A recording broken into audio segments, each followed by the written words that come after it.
Kodjo entry. I love them both. Yeah. Yeah. I love them both. I love good music. I love Kodjo entry, even though my legend is gone. Yeah. But I love Kodjo entry. I love King Promise. I love his genre of music. Yeah. I love Last Mid. I love Shatawale. Yeah. Pam, pam, pam, pam, pam, I love Stone Boy. In fact, I'm a lover of good music. And now Lalid. And now Lalid. Do you know Lalid? Yeah, we see. we need to take her somewhere then, like baptize Go her. and leave her there for like a week and then come back for her. Anyway, so yeah, we hope that you enjoyed that one. Joshua. Yeah. So it's time to bring you, today I feel very odd, 3 people who are legally, minded as against me. But Anyeshi, let's bring you call today.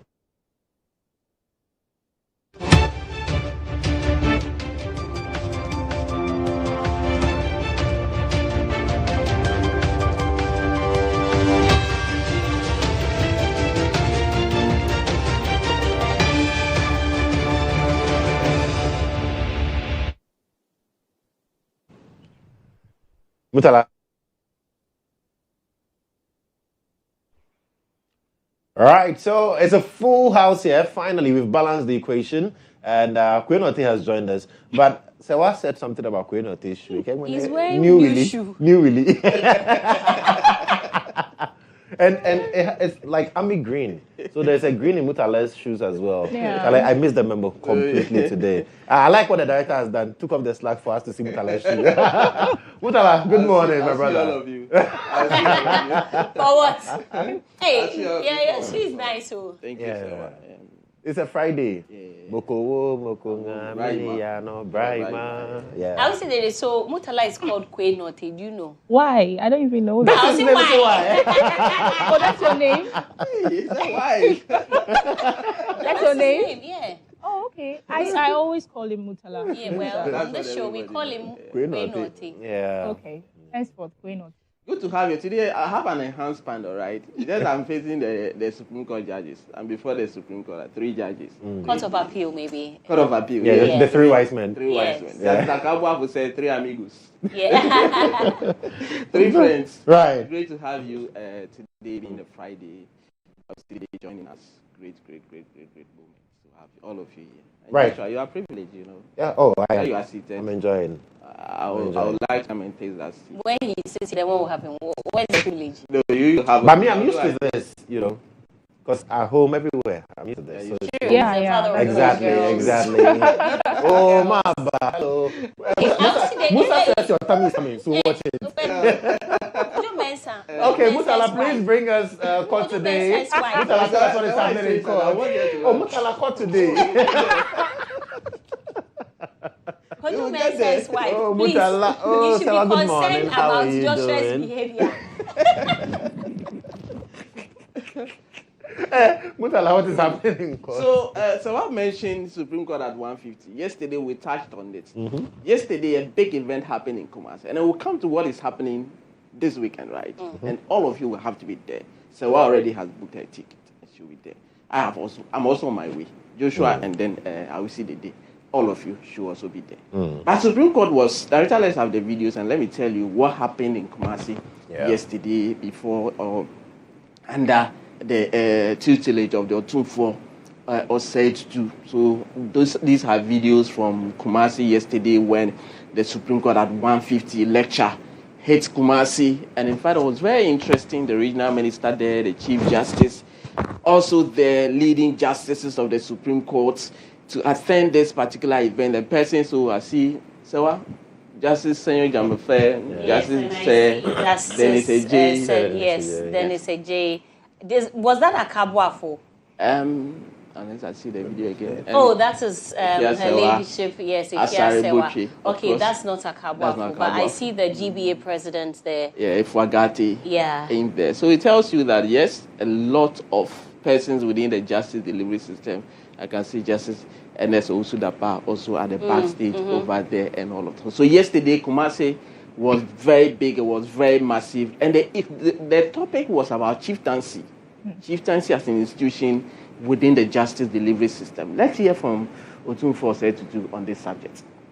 Delays in resolving chieftaincy disputes, some spanning generations, have at times undermined public confidence and left communities without settled leadership for unconscionably long periods.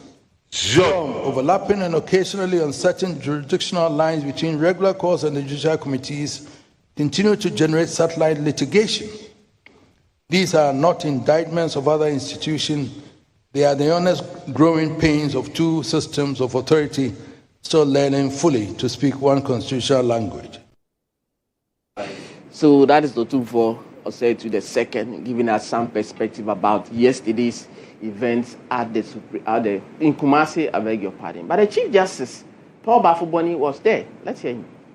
As Chief Justice, I come today not only to celebrate the court's history, but to express deep respect for the enduring contribution of the institution of chieftaincy to the peace and stability of our republic. Many disputes that could have burdened our cause are resolved quietly in our community through wisdom, patience, and reconciliation. The law recognizes this rule, and our nation continues to benefit greatly from it. As we look to the next 150 years, I pray that these two great institutions will continue, each within its constitutional mandate, to strengthen one another in the common pursuit of justice.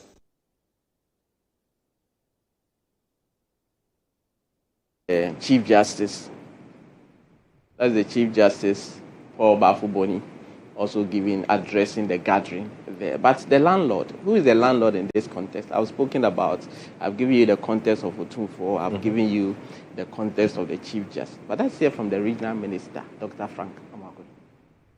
The importance of justices and the judiciary is not merely rooted in our constitutional democracy, but also deeply embedded in the scripture. Throughout the Bible, judges were appointed by God himself to uphold righteousness, to protect the vulnerable, and to ensure that justice prevails over oppression. Deborah, a strong female, stood in herself as a judge. Samuel also served as a judge and traveled throughout the lands to ensure that justice reached every community. These examples remind us that the highest calling of every judge is not merely to interpret the law, but to become a voice of fairness, a voice for the powerless, and the hope for the oppressed, and also the guardian of truth. That timeless responsibility remains just as relevant today. So that is the Ashanti Regional Minister, Dr. Frank Amwakohene, also giving us some perspective there. Interesting, Mutala.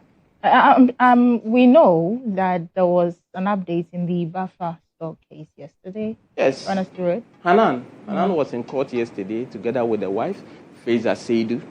You know that there's been some issue in the system, and yesterday, following his arrest on the 4th of July, the Attorney General filed a motion seeking to revoke the leave granted him to travel out of the jurisdiction. He was supposed to travel from the 4th to the 12th of July and return the passport on the 14th of July. Yesterday was the 16th of July. Essentially, that particular application has become moot. The Deputy Attorney General, Dr. Justice Mensah, yesterday withdrew that particular application, and the court struck it out as withdrawn.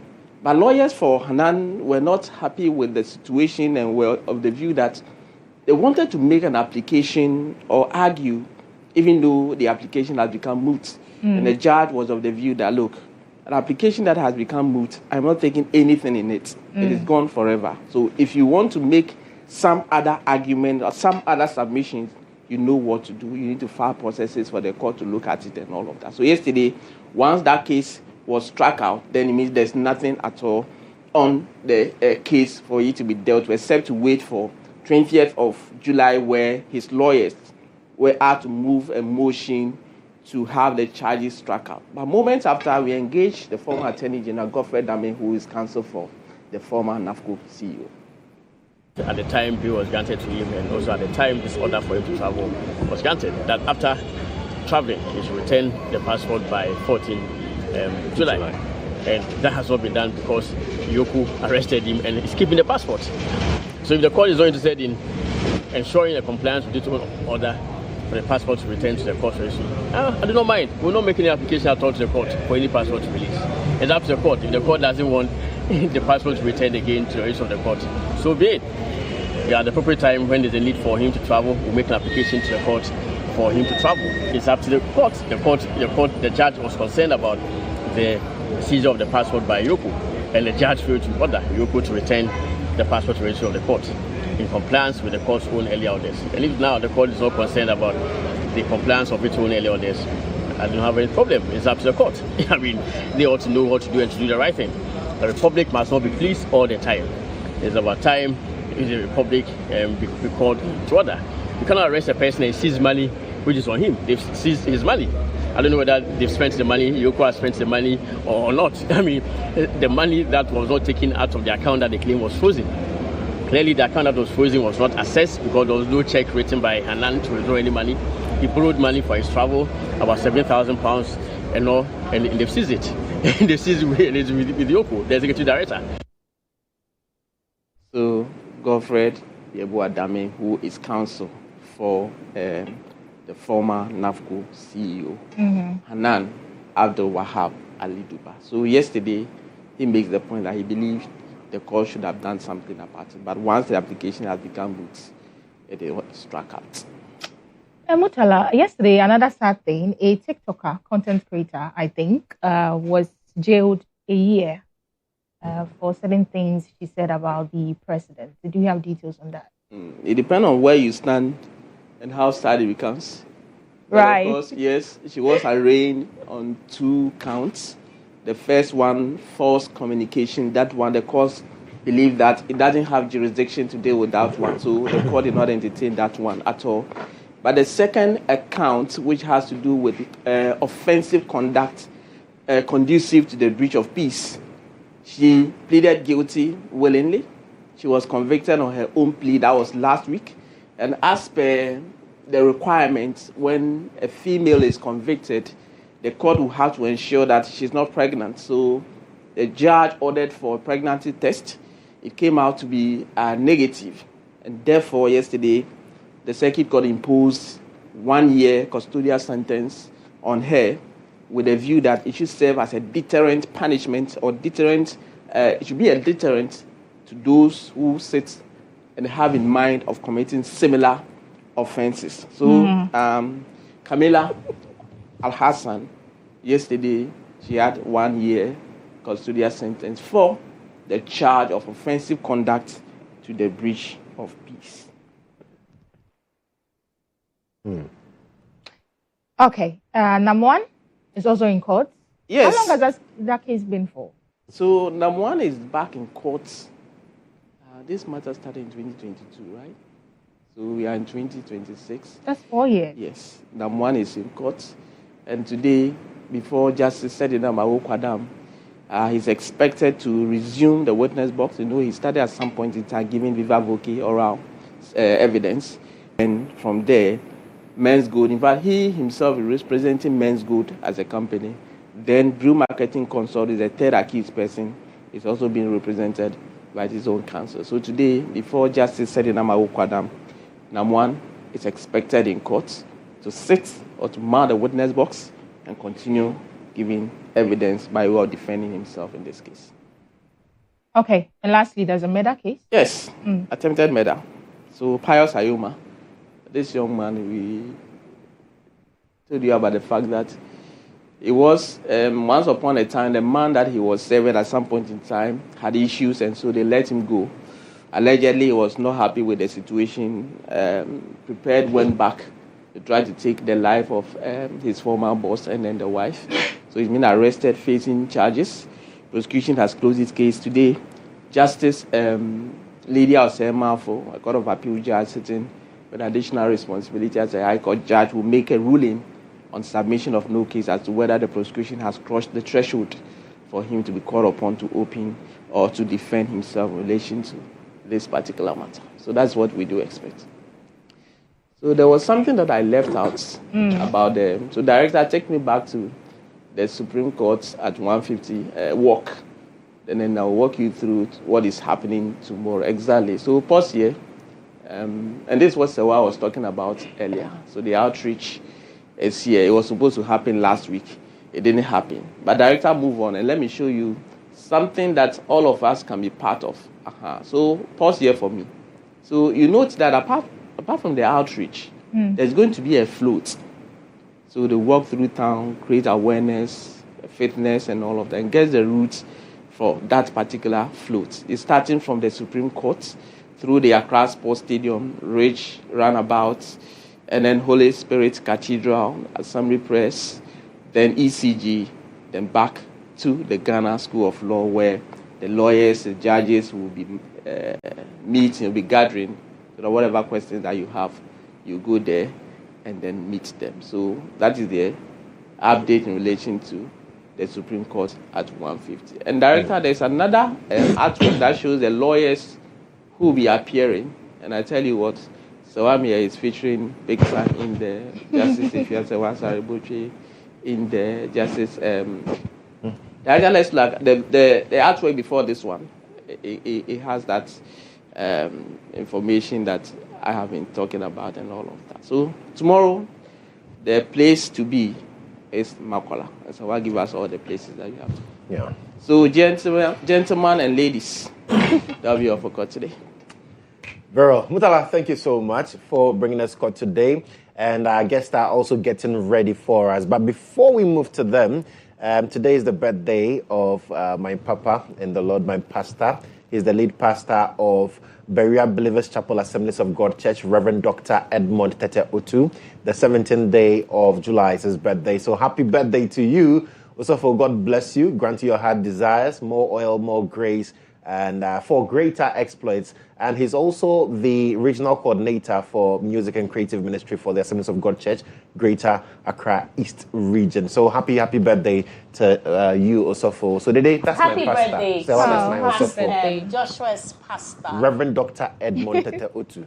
Reverend Dr. Yes. Edmond Tete Otu. Yeah. God bless you. God bless you for changing this man's life and making him a worker in the house of God. Oh, goodness. Yes. Because this guy, if we leave him. But for your hands on him, we thank you. Pastor. Why you didn't have to do that? Thank you. Please continue to manage him. You know, Pastor, please continue to manage him. Yeah. Reverend Doctor. Yes. Manage him. I see that he's been playing instruments. Sometimes you preach. I'm not a pastor, please. But you've been holding the microphone. I give announcements in church. Oh, right. Yes. I was today. Did you give announcements in church? No. Why? I believe that, people who are privileged with, the right phonetics, boldness, courage, Let's do the and best. all that. Yes. Put our best foot forward for the Lord. For the Lord. I agree. I would say today is very religious. Thankfully, all three of us here are very religious. But do something for the church. How will the church benefit from all the English you've been speaking and the courage to stand in front of the camera? I'll put in the application for Sunday. Yeah. Yeah, you should. Yeah, I will. Please, I will. please, let's work for the Lord. Yes. So good morning to you. He's in America. He's in the United States of America for a 1 month, visit. So Osofo, God bless you so much. God bless you, Osofo. For a greater part of my life, I was wearing his suits, his kaftans. Oh, wow. Okay. Yeah. So Happy birthday, then God sir. bless you, Osofo. Thank you. We are one of those good pastors who take care of their people. Absolutely. But thank you for Joshua. I'll visit your church one of these days. We can't wait. Berea Believers Chapel, we can't wait to host you. Yeah, so please. Now that you've said it, I'll hold you to it. Oh, definitely. It must happen this year. Definitely. Of course. Baba so. Yeah. I would say, do you understand Ghana? A little. So you understand what we just said. Yeah. You have to learn how to speak Ghana to be able to be a Of course. Anyway, so happy birthday to you once again. We'll do the birthday wishes a little later. Absolutely. So please do not worry at all if you've sent in your birthday wish. Right. Well, so we'll take a breather. When we come back, we'll be talking to our guests on the show, have a conversation on all those raging issues.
Yeah, welcome back to the show. This is GH Today. I am Serwaa Amihere.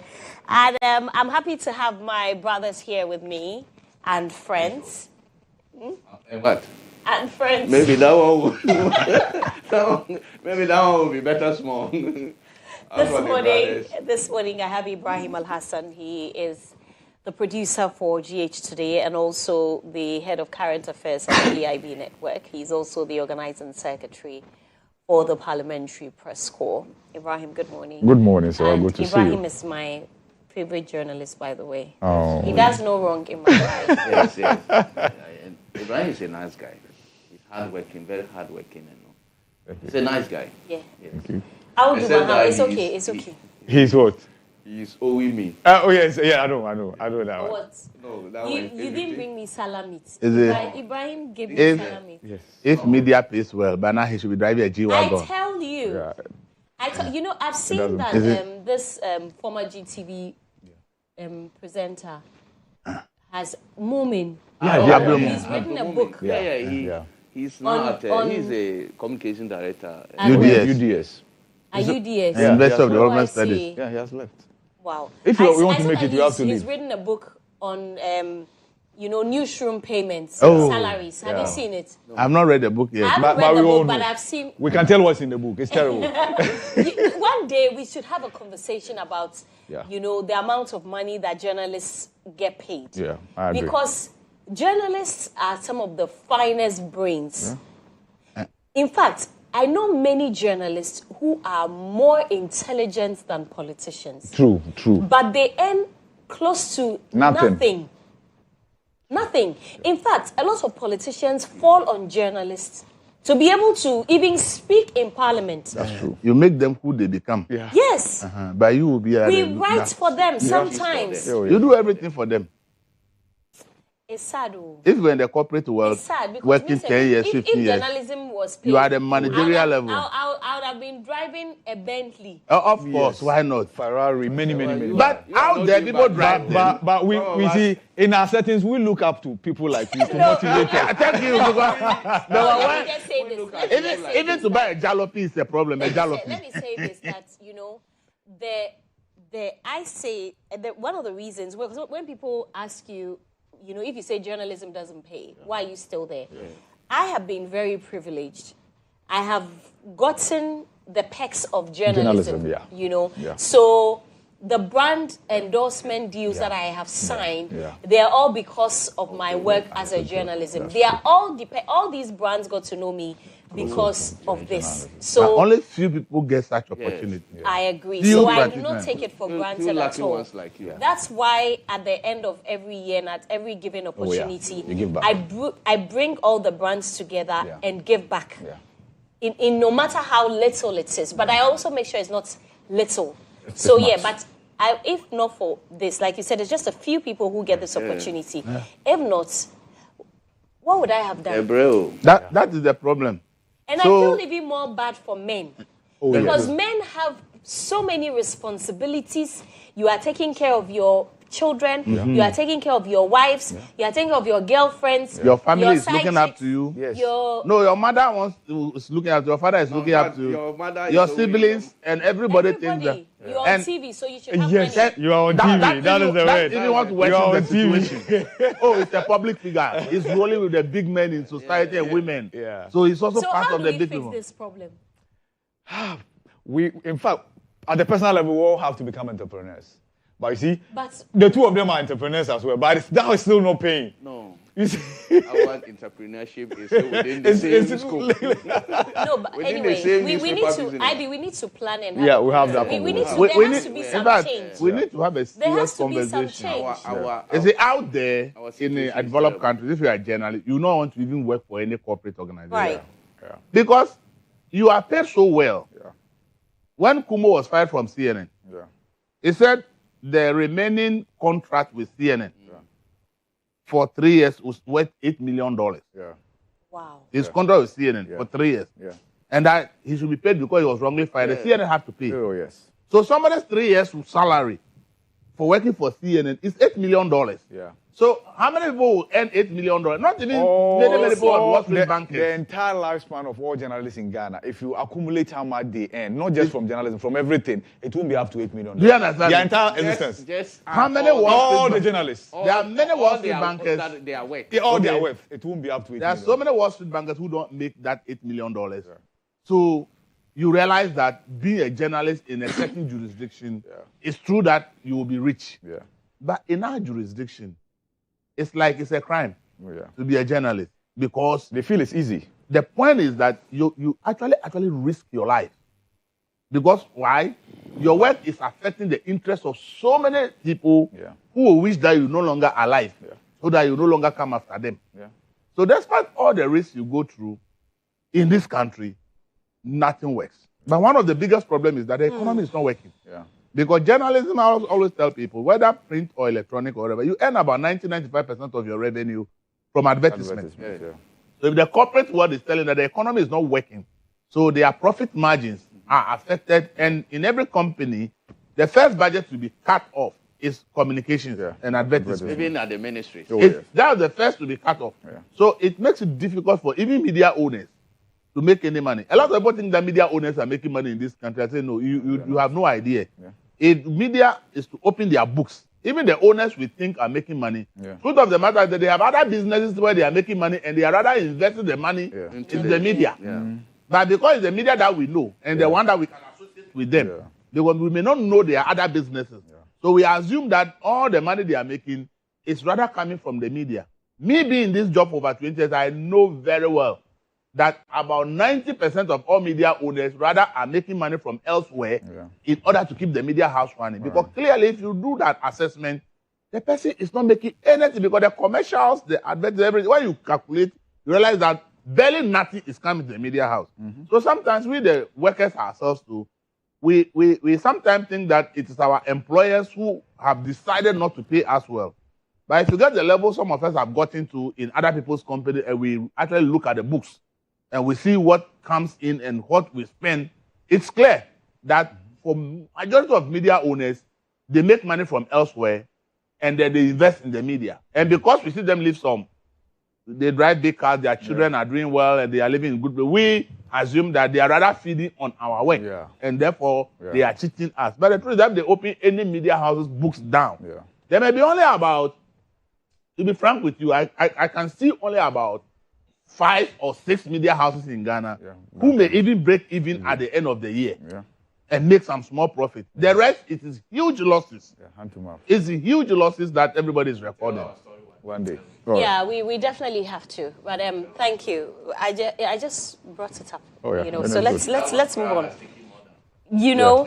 Anyway, so this morning, quite a number of things have happened. We will this week actually. We will talk about all of them. We will look at Parliament passing the tribunals bill despite resistance from the minority TUC. And also, we will talk about the arrest of Dennis Miracles Abuaji by Iyoko, and then we will also talk about the buffer stock case in the case of Hanan and all of the drama that has been unfolding.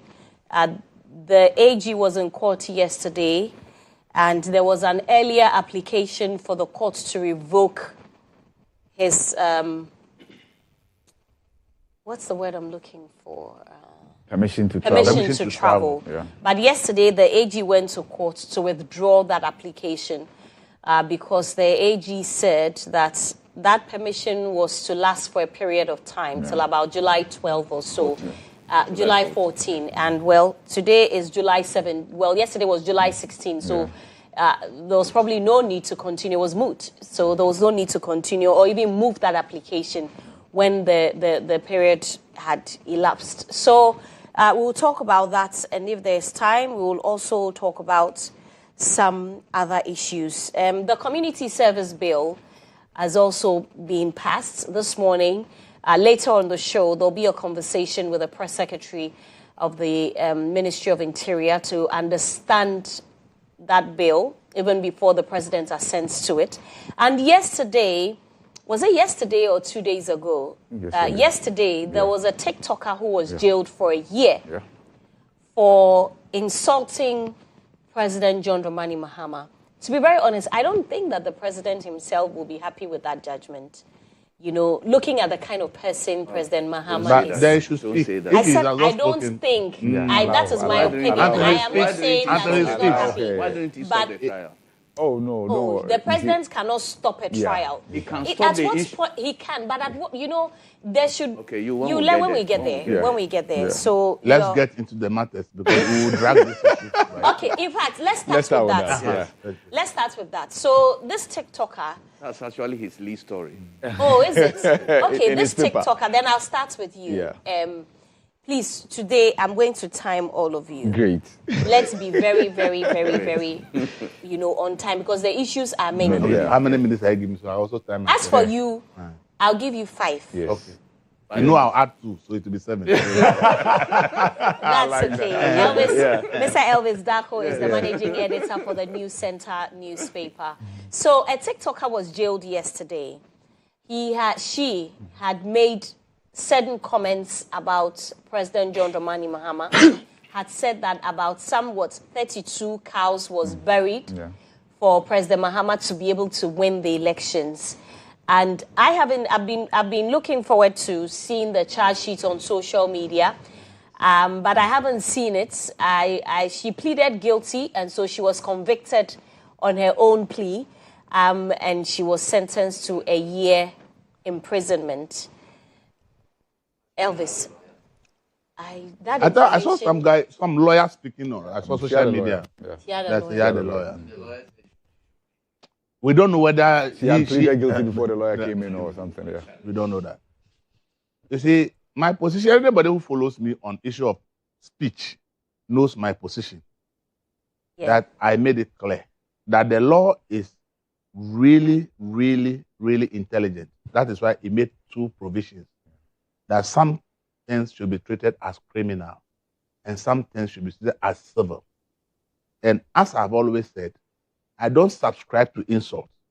I don't subscribe to fabrications.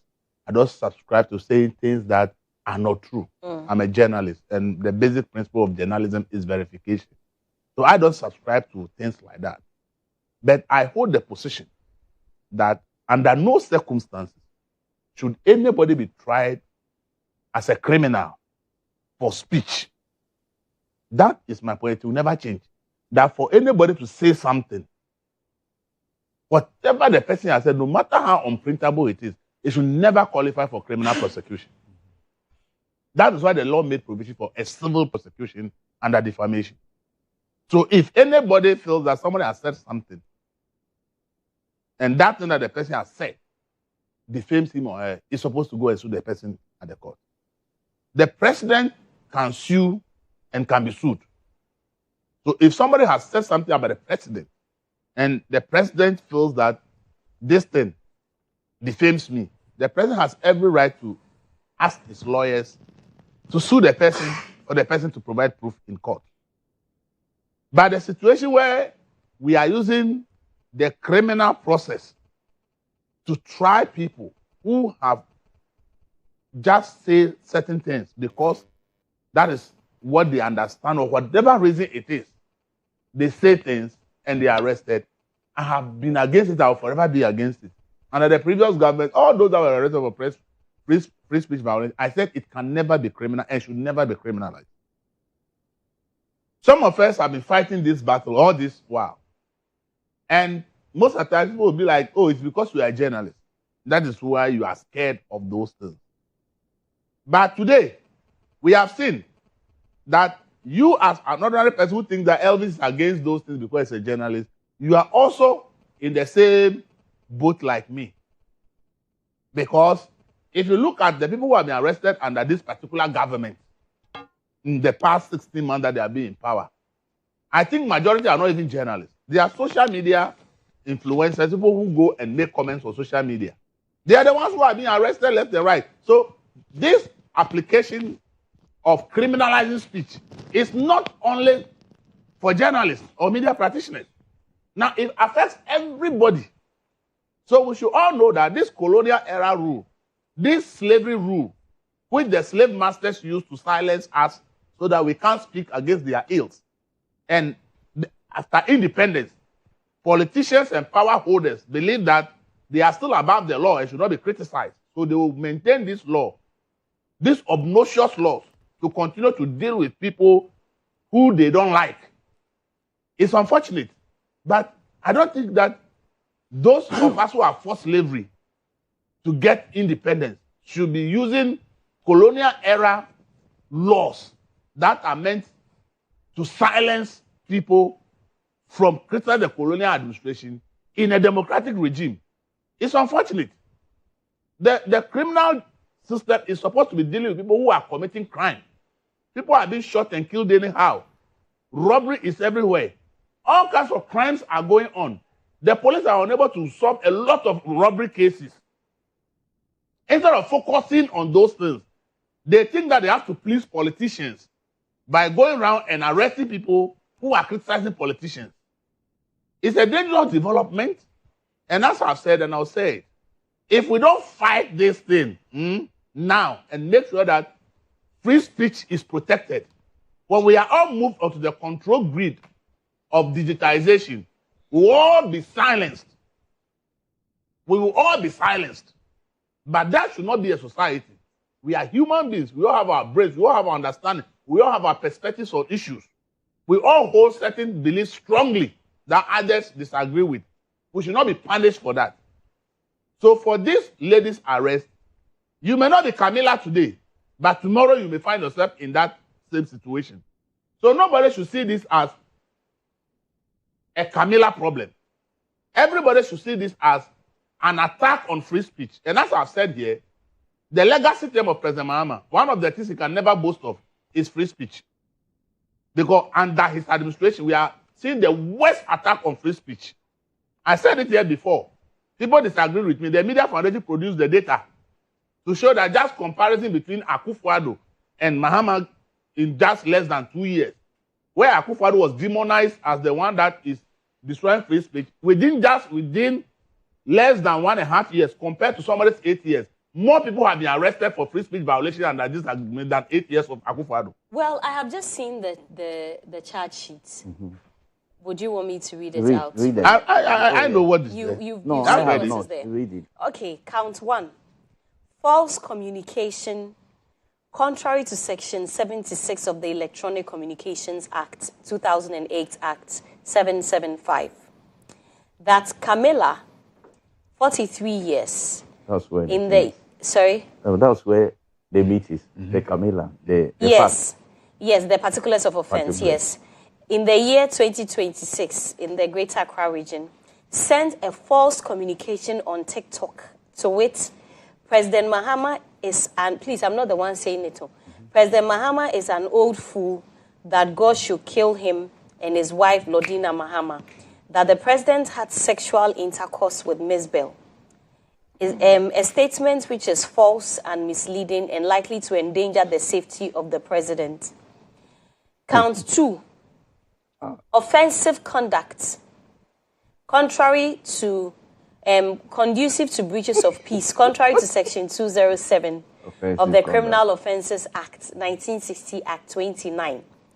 That, by that statement, it was a malicious conduct which is likely to provoke a breach of the peace. Then, hold on. Yeah.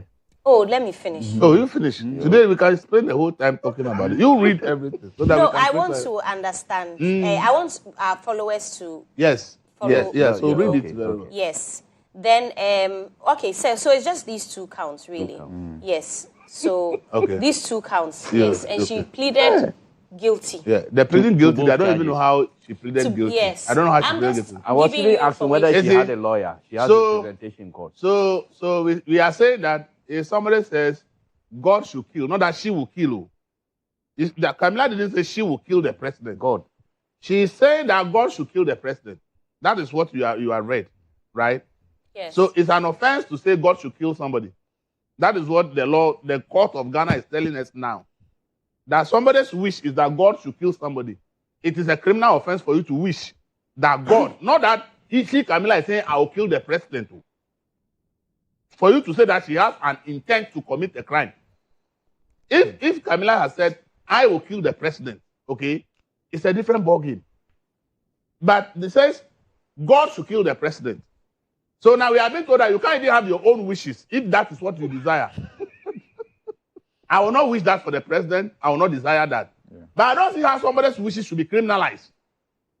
She didn't say I will kill the president. She said God should kill the president. We sat in this country, somebody sat on radio and says, because President Akufo-Addo was hiring private jet, it's his wish and prayer that the next time he's on the private jet, God should make the private jet to crash for Akufo-Addo to die. Was that person arrested? Was that person arrested? It is the person's wish. So how then does that not become a place to criminalize people's wishes? So if I have a wish now and somebody disagree with me, you can let the police arrest me because the person disagree with my wish. How does that make any sense? I don't endorse the other thing about the sexual issue. But we sat in this country where there was an issue called Papano in this country became a whole national rhetoric.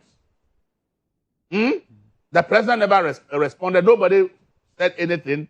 It became an issue between some group of ladies back and forth, back and forth, back and forth. So you see, and I love it that the president didn't respond at that time. Because if he wants to be responding to every accusation, the president will have no job to do. The president has serious business to do. He is running the entire country. The work he has to do is huge. So if the president wants to be listening to people's wishes against him, then will the president have time to do any job? So me, when that issue came with the president, I said, look, it's the best thing to do. Because going to even say something to just give people that fire they want to even continue. So why is it that at that time the president didn't respond and it's okay? And today, somebody is making a similar reference. And we say that one is a criminal offense. And as I said, how does somebody accusing the president, excuse me today, though I don't have any evidence, to me it is false. I don't back it. But how is that somebody accusing the president of a sexual immorality become a criminal offense? I'm not a lawyer. But the lawyer should tell me that accusing somebody of a sexual immorality, how does that become a criminal offense?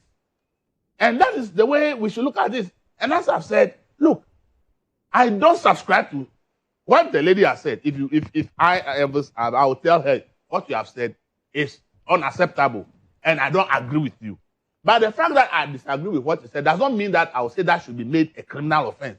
And as I said, the president really wants to deal with the lady. The law has made a provision for a civil suit that sue the person to come and prove the case. If he can't prove the case, let the court decide whatever punishment the person will get.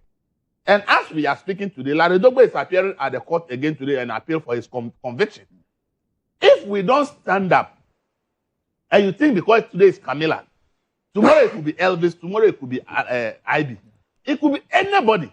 Because what we are promoting here and the court has endorsed is that if you disagree with somebody and you are a powerful person in society, then you can decide to say that the person should be tried as a criminal and to be done.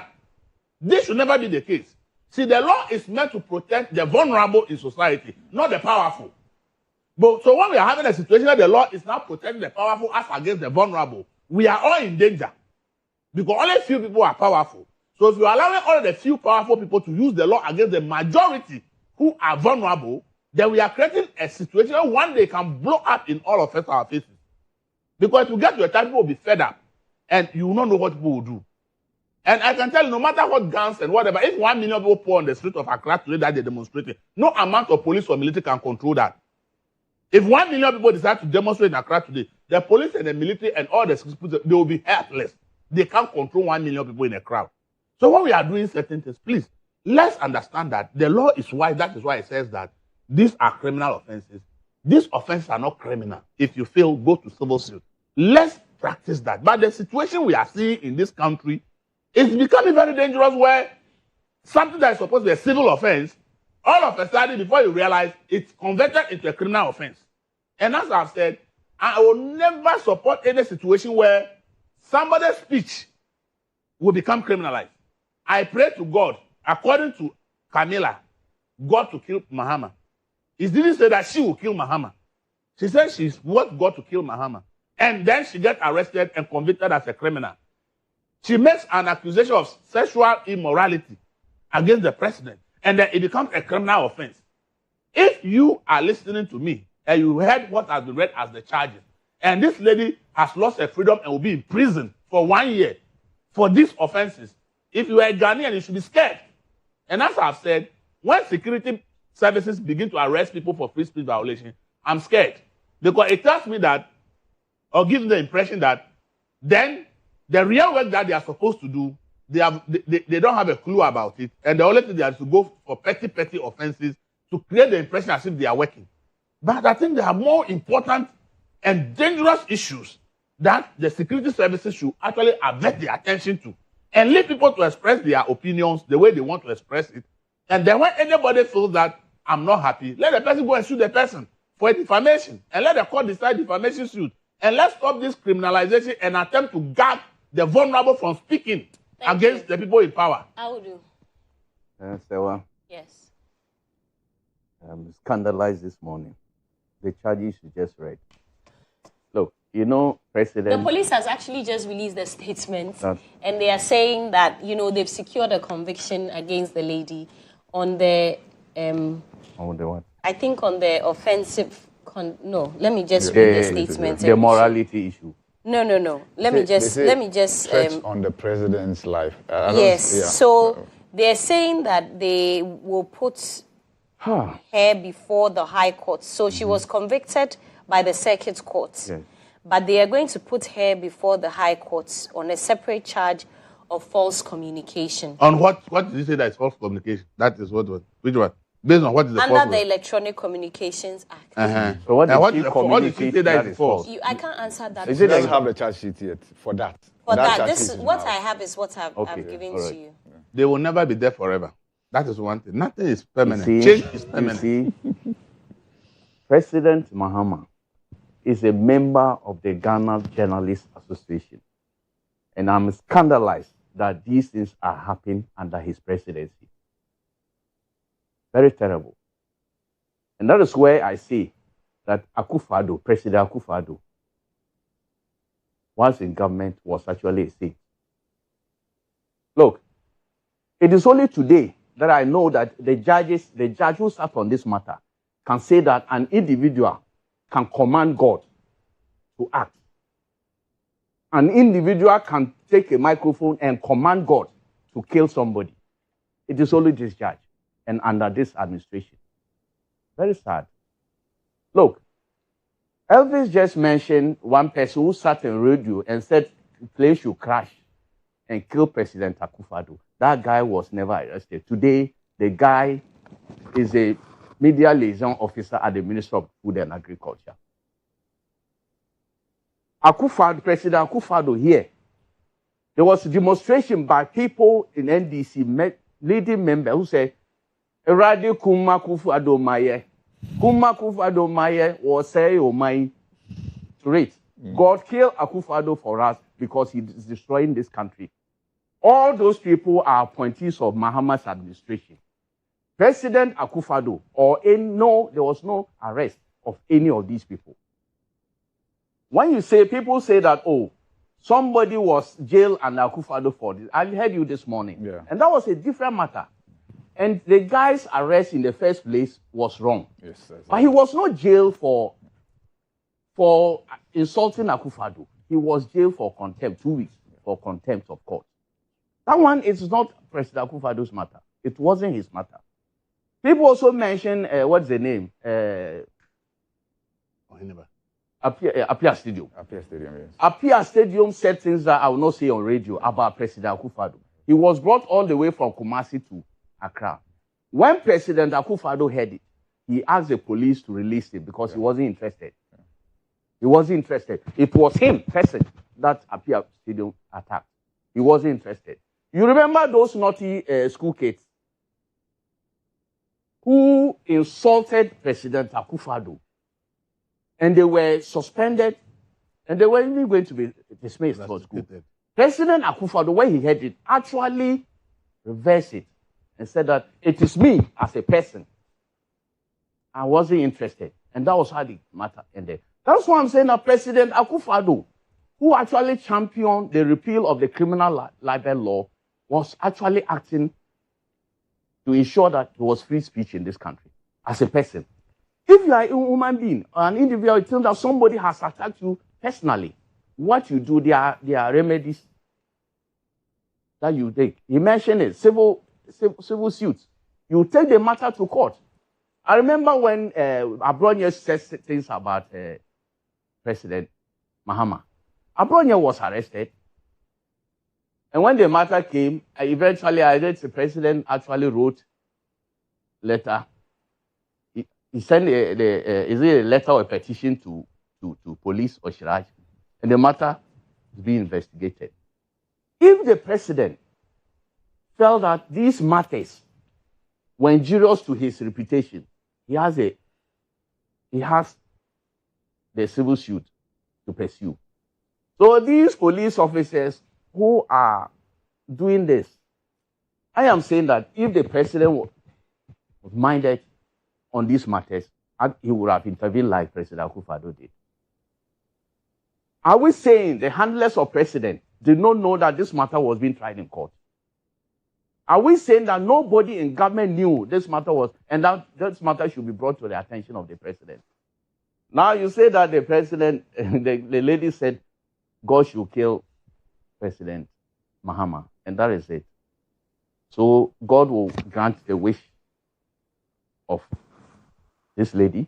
By the way, when that guy said President Akufo-Addo should have a plane crash, did it happen? So when you look at the history of this country, and you look at where sometimes I don't want to go to the history of this country, where we have come from, and where some people in this country want us to go back. There's a reason why criminal libel law was repealed. This law that you just electronic communications, something. Look, I think that law will have to be looked at again. Because to criminalize speech, to say that somebody has said something that will bring what? Arrest to this country. In the charges you have just read, which of them will bring arrest to this country? Which of them? Which of these charges will bring arrest to this country? So you see, sometimes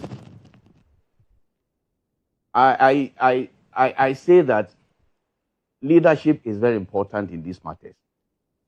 And I think that my own senior brother in these matters will have to show that he's a president of this country and he supports free speech.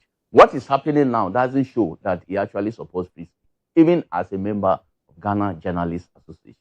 These are personal matters that if he felt hurt, he felt his reputation has been injured, he has remedies. Look, this country, we have come a long way, as I said. Journalists have been imprisoned for free speech. And the essence of the repeal of the criminal libel and ancient law was to ensure that we have free speech in this country. Ugly noises, people say, are always better than culture of silence. Let the people ventilate their views, no matter how palatable they are. If you are an individual, I think that somebody, I have said it here, if you attack me forcefully, I know what to do. I know what to do. Legally, I know what to do. It is not for me to, if somebody does something against me, that is not criminal. That is in my person. I know what to do. I think that that's what the president should do. This lady has now been sentenced for 1 year.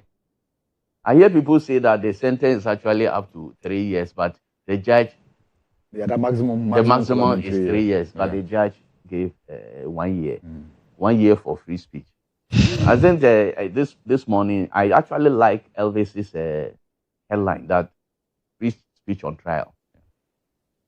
Free speech on trial. We all sit here, we all do not condone people attacking individuals. I have sat on this platform, I have criticized the president, but only criticized him based on his promises that he has made to the people of this country. I will never insult the president. I will never say things that I will not want to be said against me. the president, look, I have said it here. I do not agree with his policies. I think that so far, not so good. So far, so bad in this second term. If you look at free speech, that has been severely curtailed. In fact, that has been killed. I think that it is not the best, but I will never sit and insult him. I've always said that if the president were to be my direct brother, I'll be proud to be somebody as a president in my family. So that alone will stop me from insulting the president. And I think that we should all endeavor to be civil in our communication. But when somebody else in this manner, like the lady has said, I think that the remedy is not to imprison her. If you imprison her, it means that we are killing free speech. If people can be jailed for expressing their views, then we are in terrible situation in this country. Look, there was a pastor.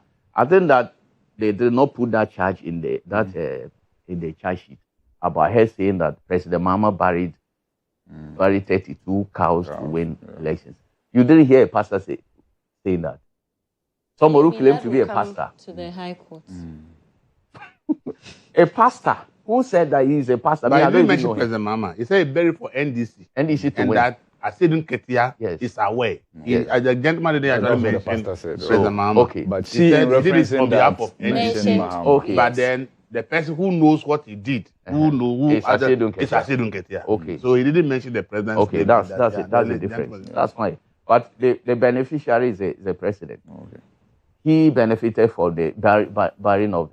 What evidence that is buried of the cow that made the president win? So you think that there's no evidence. So the person is a claim. That's what I'm saying. It's a claim. So if you go and arrest that person, I already understand. I have not listened to the video of the lady. Yeah. But those things were mentioned. Oh, yes. Like she said, also mentioned cows. Oh yeah, she said that. She referred to that cows. as well in the video. So this one, what will it cost? What destabilize? How will this destabilize the country? Yeah. So the president bury cows to win elections, and that is what? And that is criminal. Good.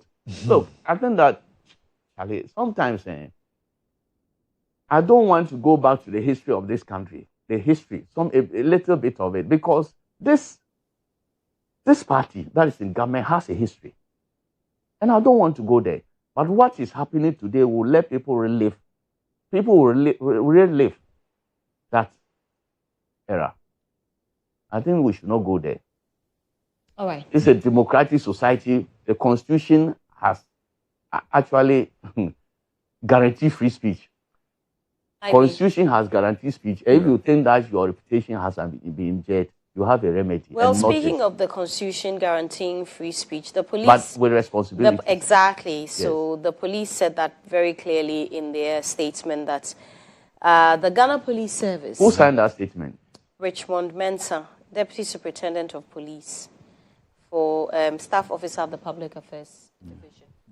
The Ghana Police Service reminds the public that while the Constitution guarantees freedom of expression, that right must be exercised responsibly and within the confines of the law. The service reiterates that social media is not a platform for spreading falsehood, making threats, or publishing unlawful content, and warns that anyone who engages in criminal conduct online will face the full rigors of the law. Serwaa, just don't continue because of lack of time. I beg you, you have done enough.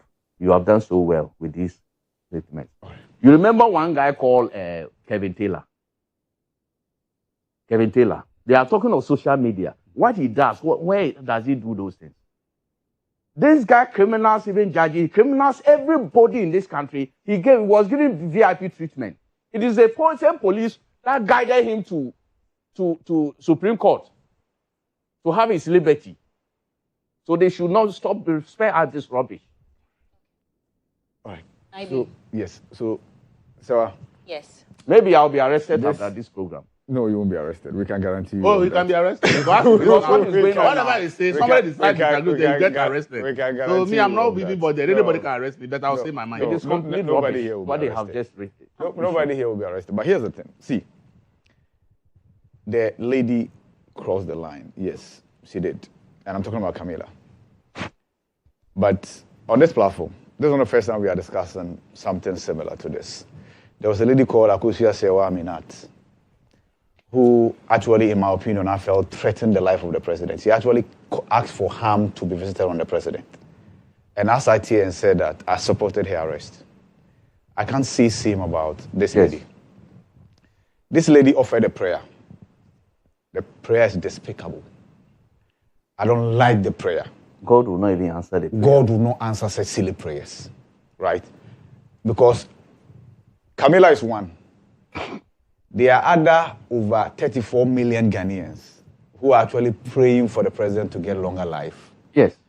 And then get much more wisdom. Including all of us. And it happens in every mosque. In fact, today is Friday. When you go to the mosque, they will pray for the prayers will be offered for the president. On Sunday,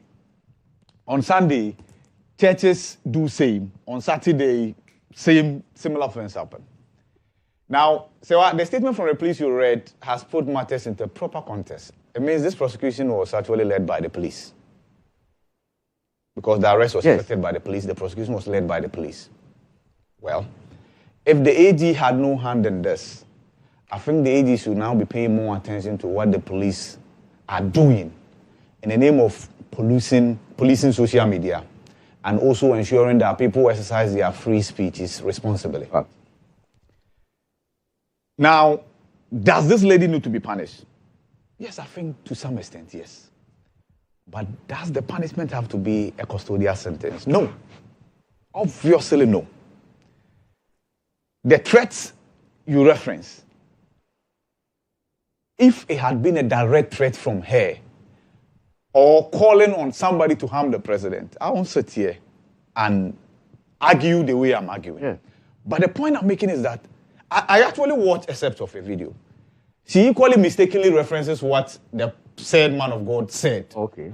And then mentions the attributes to the president. Oh. Meanwhile, the man of God didn't see the president. Okay. Maybe that's where I got it. Yes. So, like Evers put it in a proper context. But even if her claim is that the president buried cows, yes, I've been around for a while. I've practiced journalism for a while. That's not the first time I'm hearing such a claim. Oh, that's that. Claim against MPP, against NDC. Yes. In fact, when May 9th happened, yes, they said it was sacrifice Kufuor had to make because he had to pay a price for winning the election. Correct. In this country. Yes. Same claims every election cycle. Claims are made. June 3rd, 15th. Exactly. Same claim. So those claims, those are political claims, and they are best left there. But I'm disappointed in her lawyer. The lawyer failed her. If she had not pleaded guilty, we won't be here having this conversation today. I told you about Serwaa Minat. She had been granted 1 million Ghana cedis bail. That was the last time we heard about her case. She actually asked for harm to come to the president. Correct. Direct. She called on people to harm the president. The last time we heard of her was she being granted a 1 million Ghana cedis bail and meeting the conditions and she being released. But why will a lawyer lead such a lady to court and allow her to plead guilty? Does she have a lawyer? No, somebody has been speaking. After whatever happened yesterday, there was a gentleman who spoke in the name of being a lawyer for her. And I think he failed her.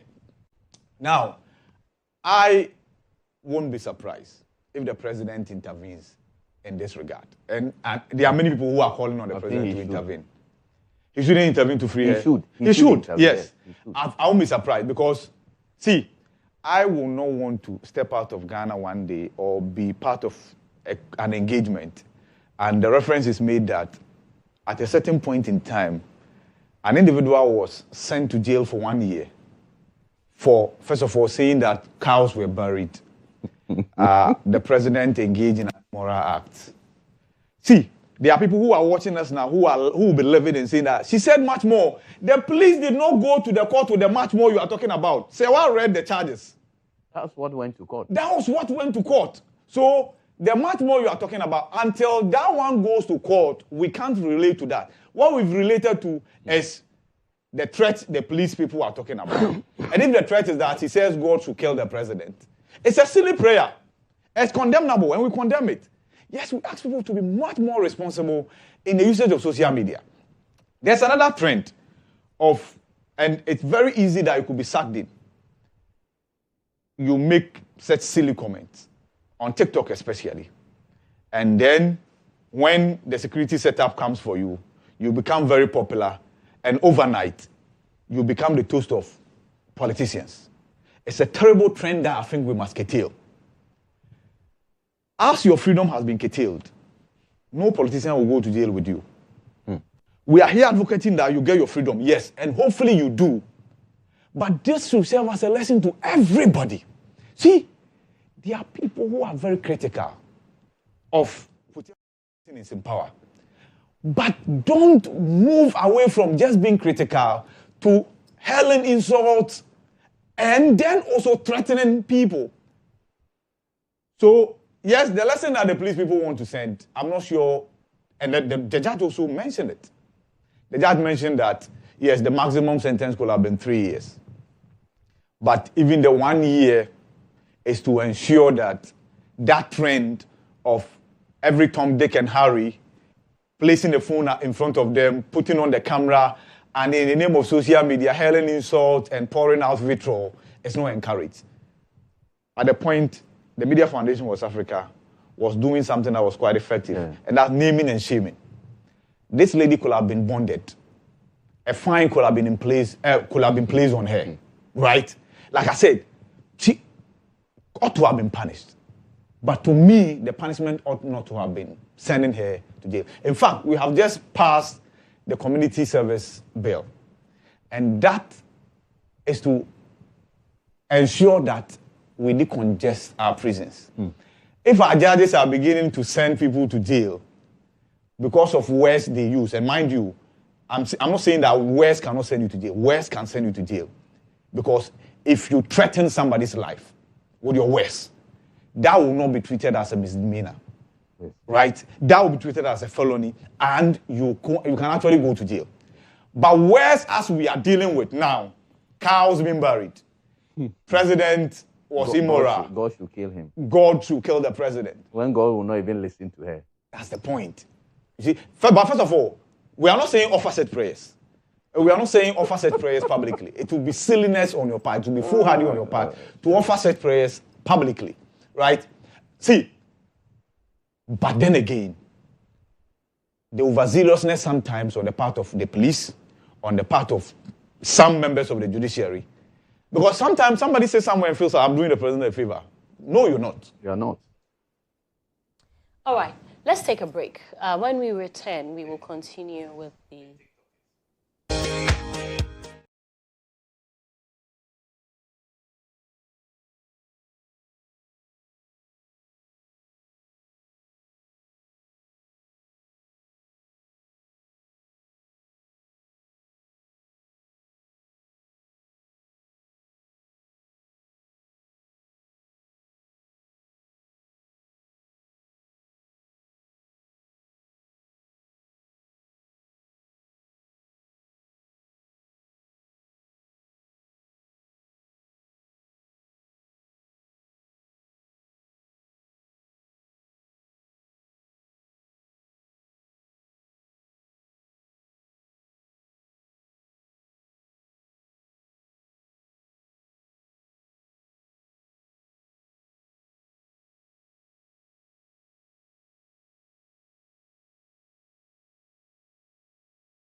You're welcome back to the show. This is GH Today. I am Serwaa Amihere.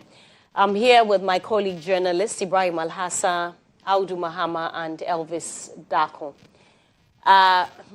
So if you just joined us, well, we've been talking about that TikToker that was jailed yesterday for insulting the president. Well, we shouldn't put it like that because the charges are there, you know. Yeah. So for what was the public offensive conduct, I think, offensive conduct, contrary to section 207 of the Criminal and Other Offences Act, 1960 Act 29. That's what the electronic one, the electronic communication. That one is publication of false news, right? Yes. So they said they will bring here before the High Court. The publication of false news. Yeah, and then one another electronic that will come. That will go to the High Court. Yeah. I think they should stop it.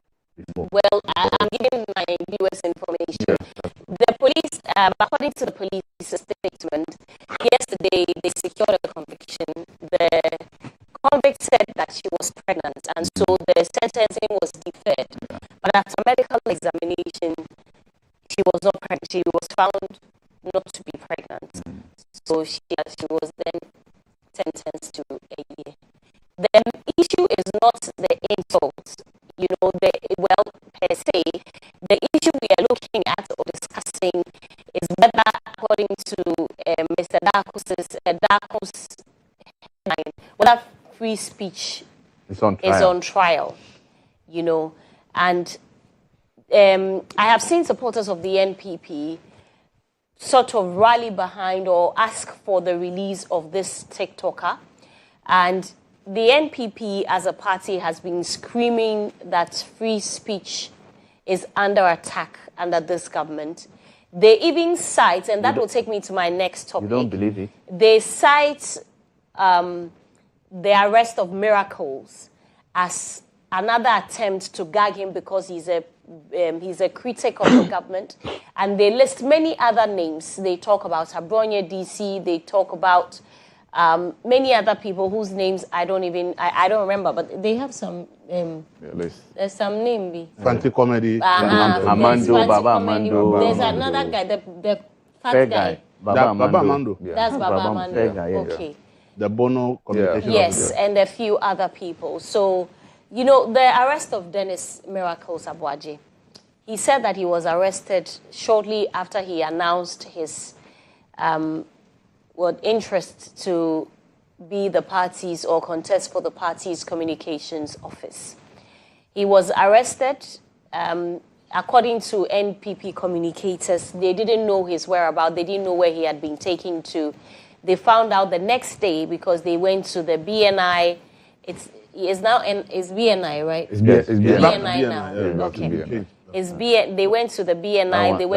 That one I support wholly. Yes, same. Because NIB, there was an NIB bank, right? Yeah. So it didn't make sense. Yes. So they went to the BNI, they went to National Security, and then a little later in the evening, they found out that he was at Iyoko. And then you saw supporters of the NPP mass up at Iyoko before Iyoko released the statement that he was being investigated for some 55 million Ghana cedis.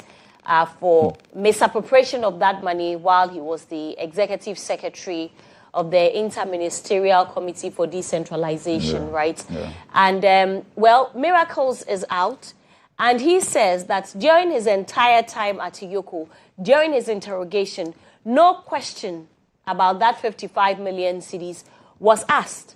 We've also been told that a former accountant for that Interministerial Committee on Decentralization, who used to work with Miracles, is voluntarily refunding some amount of money to the auditor. To the state. Let me just put it that way. Yeah. But the NPP says that it is not the same. That money, that accountant and the money he's refunding has got nothing to do with Miracles. Yesterday, I had a lot of questions. I asked my guests. I'm going to ask some of them, to you. This investigation on Miracles was as a result of a petition that was sent to the now executive secretary of the same institution. alleging misappropriation of those funds and diversion and whatnot. I asked the NPP whether, if Miracle says he was not questioned about that 55 million, so what exactly was he questioned about? They told me that it is not their job to answer that question. I should go and ask Iyoko what they discussed with him. But Iyoko said he was arrested for that. The person who was arrested said he wasn't questioned on that. So why can't the person who was arrested tell us why or what they were discussing, unless they were having a chat? Iyoko issue a statement to rebut what Miracle says? Okay, there is that. But if you were arrested and you came out to tell me or tell the whole country that you have not, even in your arrest, you were not questioned about the allegation or what was put out there, I'll seek to find out. He was questioned about his work at MM. Were you there? That's what I know. That's what you know. That's what I expected to hear. Yeah. So there's that as well. Yeah. We're later told that he was taken to his latter residence. There was a Rambo-style search or raid, still by the NPP communicators. And then, ultimately, they believe that this was also an attempt to gag him because he speaks or he's very critical or speaks, criticizes this government a lot. Do you think all of this? You want to start with before I come there, I think the first topic, something came to mind. I think everybody should address their mind to it. Okay. Tell us. That somebody offered a prayer publicly, and it is a criminal offense to offer prayer publicly. It means that if you are a believer, whichever religion you believe in, the Ghana law is saying that there are certain prayers you can't offer publicly. That if you should offer such prayers publicly, whether it's against the president or any individual, you'll be arrested for a criminal offense. That is number one. I think everybody should address their minds. So religious freedoms are also under threat by this particular court ruling. And every religious leader should be careful. They should take it very serious. The one who said that if they go and pray in public and say certain things, they can be arrested by this court ruling and by this police decision. Look, we start in this country. People allege that President Akufo-Addo killed their first wife. In this country, was anybody arrested? We start in this country. There's actually a young man when people allege that who has insulted many people. I won't even give him the pleasure of mentioning his name. Yeah, we know him. But I just mentioned his name. No, not that one. Which one? The other one? There are a number of them. Look, we start in this country. Bawumia MPP campaign, the late Kobra Boedu died. Despite police reports, there were people who said that he was sacrificed for Bawumia's campaign. Were those people arrested? So you see, we should be careful. And as I said, for me, the religious aspect, that if you go and offer any prayer publicly, you'll be arrested. So be careful of the prayer you offer. So if you're a religious leader, you think that this is happening to TikTokers, you are lying. You can go and offer any public prayer, somebody will just video it and put it online. It means you'll be arrested for that prayer if the state feels that they disagree with that prayer. Okay. And that is where the religious freedom have also come under threat. Okay. So let's not see it as TikTokers or journalist issue. It's the issue that affects everybody. Okay. See, the issue of Iyoko, I've always said it that we don't pay state institutions to intimidate us. We pay them to do a good job. I will not sit here and say that Iyoko should not investigate miracles if they have good grounds and cause to investigate. I will not say that. I see their action tells you that they are not investigation, but they just want to gag somebody or punish somebody or teach somebody a lesson. And I'm deducing this from their actions, okay? For with all the information that has come after Miracles was arrested, it's obvious that it is just to create a impression, he has been arrested, it's under investigation. Thinking that it will stop him from criticizing the government. That's what they are trying to do. Because per their own information that has come out, they have started investigating Miracles long ago. Okay? Yeah. Nobody knows about it. Fine. They claim that they put a stop order at the airport after Miracle has left the country. How does this make sense to you? An investigative body investigating a public figure like Miracle, who is every day either on one radio station or TV station, did not see the need to put a stop order. The gentleman traveled out of the country for just about a week. And when he got into the country, you say you're arrested at the airport. Excuse me to say, what sense does it make for you to arrest the person when he's returning the country? It's not that the person is leaving the country. If they stop order at the airport and he was arrested while leaving the country, I would say that is okay because he's leaving the jurisdiction. But the person has left the jurisdiction without whether you are your knowledge or not, I don't know. And they could not even tell us whether they were aware that Miracles had left the country or not. All they told us was that they put a stop order at the airport. But it is later that they discovered that the guy left the country before they put the stop order. Fine. You put a stop order at the airport and I'm already out of the country. If I'm running away from justice, will I return to the country? No.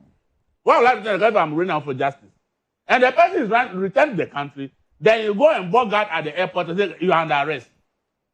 This is what you should look at, the deficit in our investigations. This is the problem with our agencies. I've always said, in this country, you'll be arrested before you are being investigated. In any serious disease, you are investigated, they have enough evidence against you before they arrest you. But in this country, they arrest you and they say, we are court, don't grant him bail because we are investigating. Further investigation. This is how they are abusing people's rights in this country because they have the power we, the people of Ghana, have given to them to use, and they are using it against us. So for me, this arrest of Miracle shows that has nothing to do with the investigation.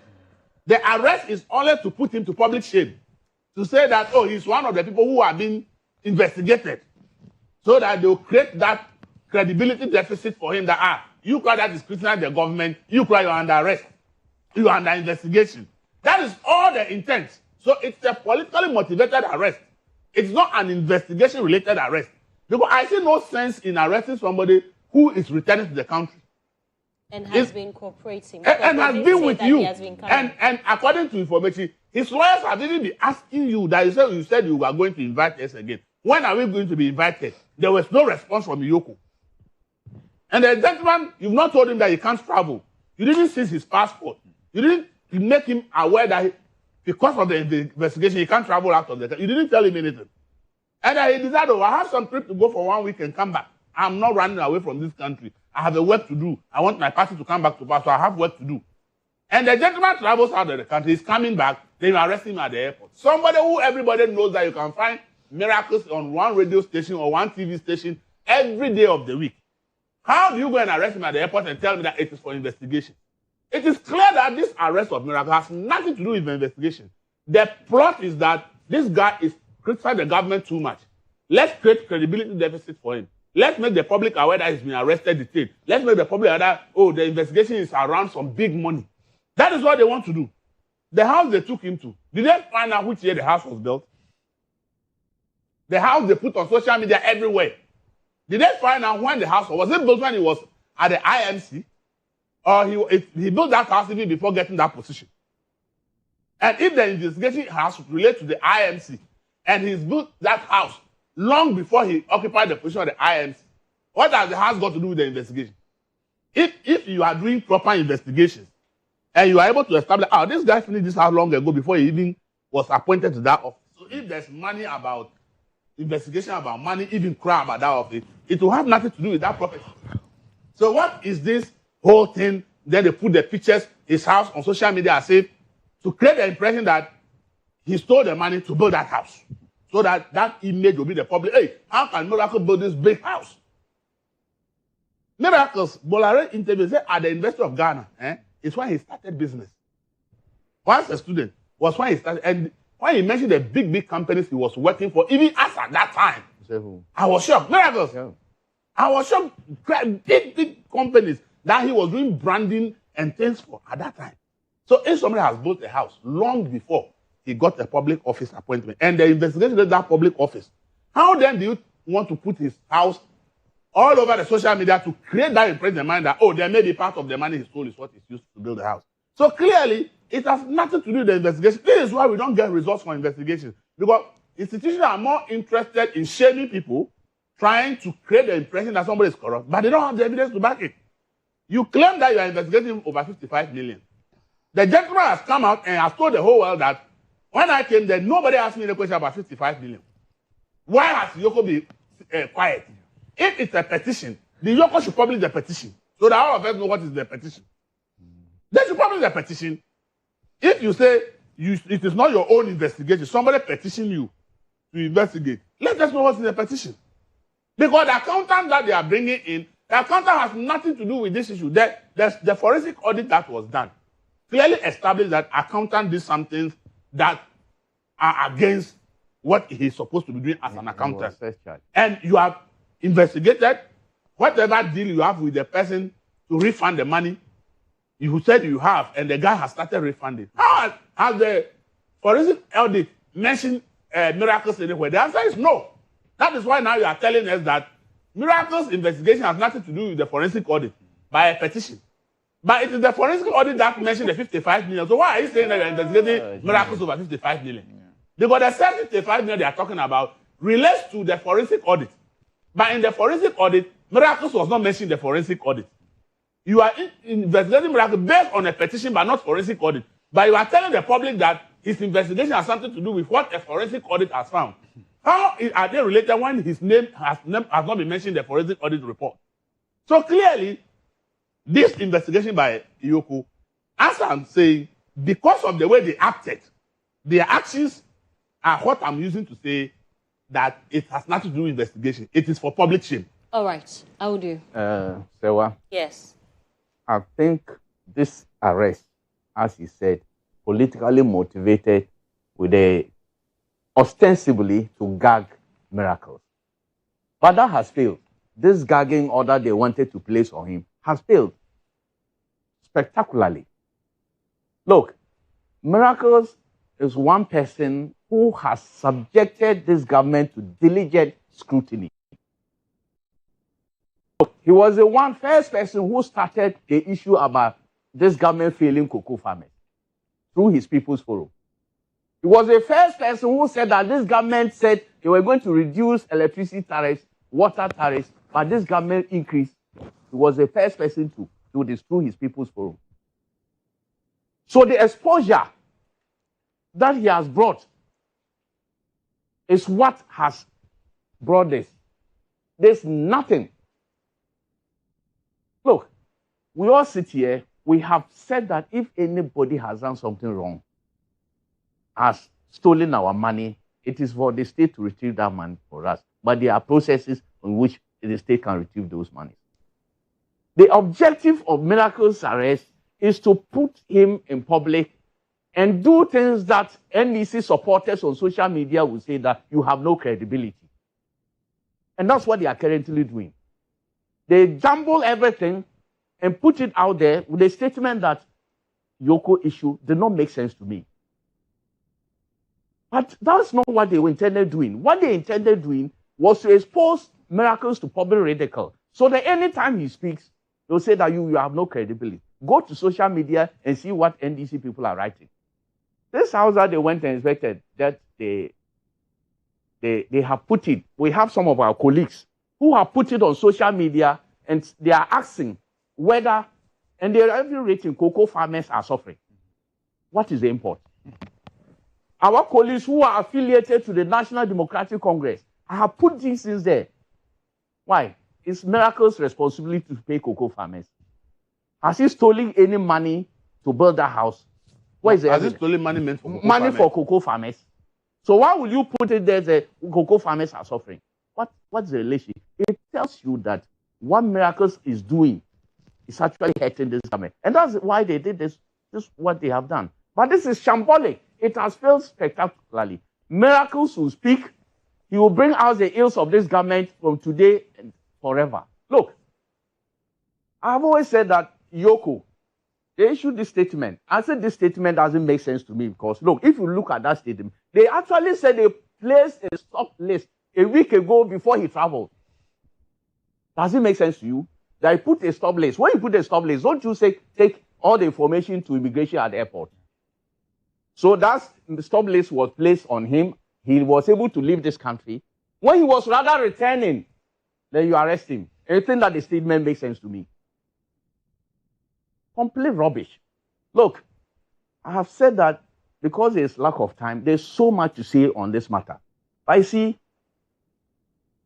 when people are put in institutions of trust, I think they should be very careful. And the appointors should also know the type of people they appoint to these institutions. I've been looking at the record of the people who have occupied that office. Yoko office, people with investigative, these police officers and lawyers. Look, Professor Mills appointed Mr. Moti. Kokumoti. Everybody knows him, his credibility and everything. When President Akufo-Addo came, the first person he appointed at Yoko was KK Amwa.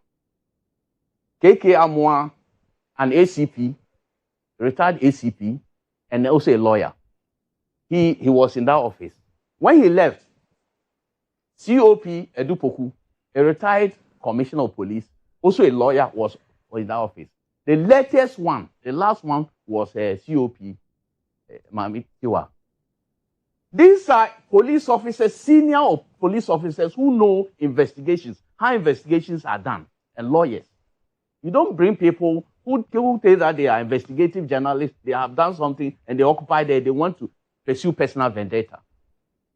If you are appointing somebody to a sensitive office, it is about reputation of people. So you must be mindful of what you put out there and how you handle people. Miracles has been, now he's been, how many days has he left of that place now? 3 days. 3 days. Have we heard anything from Yoko? No. As to whether what Miracles is saying, that he was never quizzed on any 55 million cities. Serwaa is saying that Miracles can volunteer that information on what he was questioned on, interrogated on. I think that it behoves the investigative body to tell us what they actually, because they are issue letters, they are issue statements. Let them tell us what they investigated Miracles on. One of the issues that they want to bring out and say that, oh, Miracles work with an accountant and the accountant, they put it in the statement. Yeah. If you look at the statement, that's one said it's so disgraceful that Miracles work with the accountant and the accountant has started paying. To say that Miracles, because he worked with him, then Miracles also did something wrong and probably will also start paying. Is it not disingenuous? If you look at what we are now hearing, and they should come and dispute that fact. This guy, the accountant, was actually surcharged by the auditors that he has misapplied some money, and he was surcharged, and he agreed to pay the money. That's all about it. They should tell us, point to us where they mentioned Miracles in that audit, saying that he has done some wrong. He's engaged in some wrongdoing. Look, I have said that I am a Muslim, and when I watch movies, sometimes Nigerian movies, tears flow, and my children cry. They say, or they laugh at me, say, "Oh, daddy," this one too, because of my nature. But I also believe in an eye for an eye, because in countries where there's an eye for an eye, nobody will attempt to remove an eye, because if you remove somebody's eye, you know your eye will be removed. So people are in office now should be careful what they do to others, because tomorrow they may not be in that office and they will be called to account. Look, I think we should listen to some people, because I listen to some voices of conscience within this government. I think that an eye for an eye to be people to apply to people who are perpetrating this, not everybody. Because the an eye for an eye Mosaic law does not say that if somebody removes my eye, I should go and remove another person's eye. It is the person who is perpetrating the thing that whose eyes must be removed. And I want to read what my very good friend and brother Haruna Idrisu said some time ago about this Serwaa. I read. Out in Ghana today, we have seen excesses from the police, excesses from the courts, excesses from Yoko, denying persons bail and using bail as punishment for accused persons. That is not law. It is tried knowledge and tried law that don't deny any accused person bail or ask an accused person to pay excessively as punishment to the accused person if you uphold the right to a fair trial and uphold the right to innocence at trial. That every person presumed innocent. So I expect that in Ghana today, we must end the high-handedness and excessiveness in matters relating to bail and its denial and its charges. Look, what was after lying to us that Miracles was being investigated for some 55 million, they decided to impose a bail of 50 million Ghana cedis, 3 sureties, 2 to be justified. And you know the time they did it? Late in the night, knowing that he could not, even the sureties, if people were to come, the sureties cannot be verified at that time. So this is punishment that they were giving to him. Now Miracles is out. Miracles will continue. And I like his spirit when he issued that statement. He will continue to speak. It doesn't matter when NDC, because NDC, this arrest cannot dent his credibility. The so-called Rambo style, they went to inspect his house. He has spoken about the house. How much does a land cost in Alate? And how much does a land cost at Airport Hills? How much does a land cost at Alate? And how much does a land cost at, Chado? How much does a land cost at Chain Homes? If they want this way, they should bring it on. We'll see how people acquire their wealth, their properties in this country. If they want to do lifestyle audits, they should bring it on. And I tell those who put it on social media that Miracles have done, he has built a house at Latte. If you have not built a house like me, please be quiet.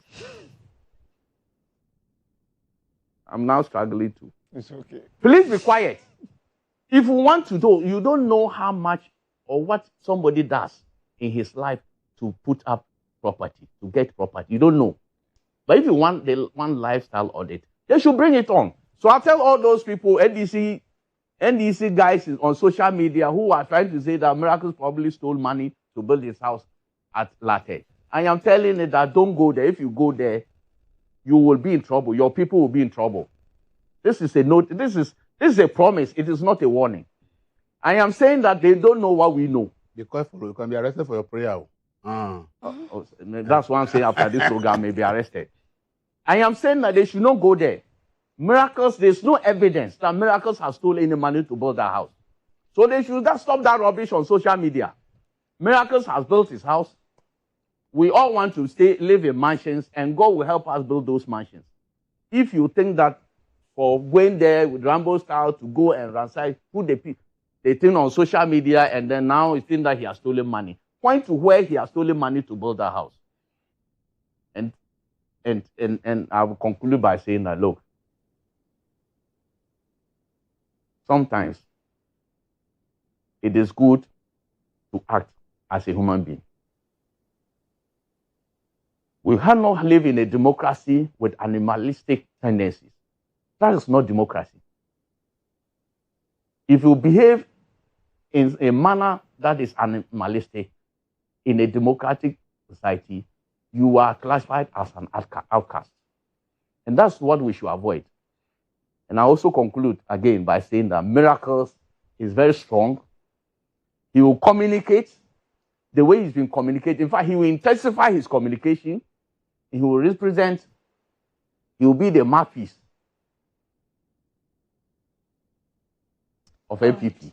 Okay. And he will speak, and speak well, speak loudly for Ghanaians to see what is going on in this country. Okay. Nothing, not the arrest of Yoko, not insults on social media that will intimidate him or that will gag him. He will continue to do what he does best and even do it more. Okay. All right. Well, maybe. So was I surprised by the episode? Yes, indeed, I was, especially given the timing. I personally had an issue with the timing. So even if Yoko had issued a stop order at the airport, the stop order is actually expected to stop you from leaving the country, right? And the individual had already left the country. And he has sent out a video announcing his decision to contest as the Director of Communications for the NPP. And the ink had not even dried on that. An intelligence organization ought to have read the room and said, you know what, allow him to go home. just as we've been engaging him prior to his leaving the country. You say what? That again. An intelligence. But it's supposed to be an intelligence organization. Of course, right? of course. Of course. That's why I said you should repeat. Why should he repeat it? No, But that is who they are. What means that? Is it an intelligent organization should know? Repeat that. Yeah, so the point I'm making is that. So you talk about Yoko, talk about the CID, talk about... So you want to OSP. say that they failed with their intelligence? That's the point I'm making. making. But they failed spectacularly. Yeah, so if they read the room, they would have allowed Miracles to go home. And then trigger the same process you triggered in inviting him subsequently. And I'm told that investigations were on for about a year. And last year, that investigation closed. And now we are told there's new evidence.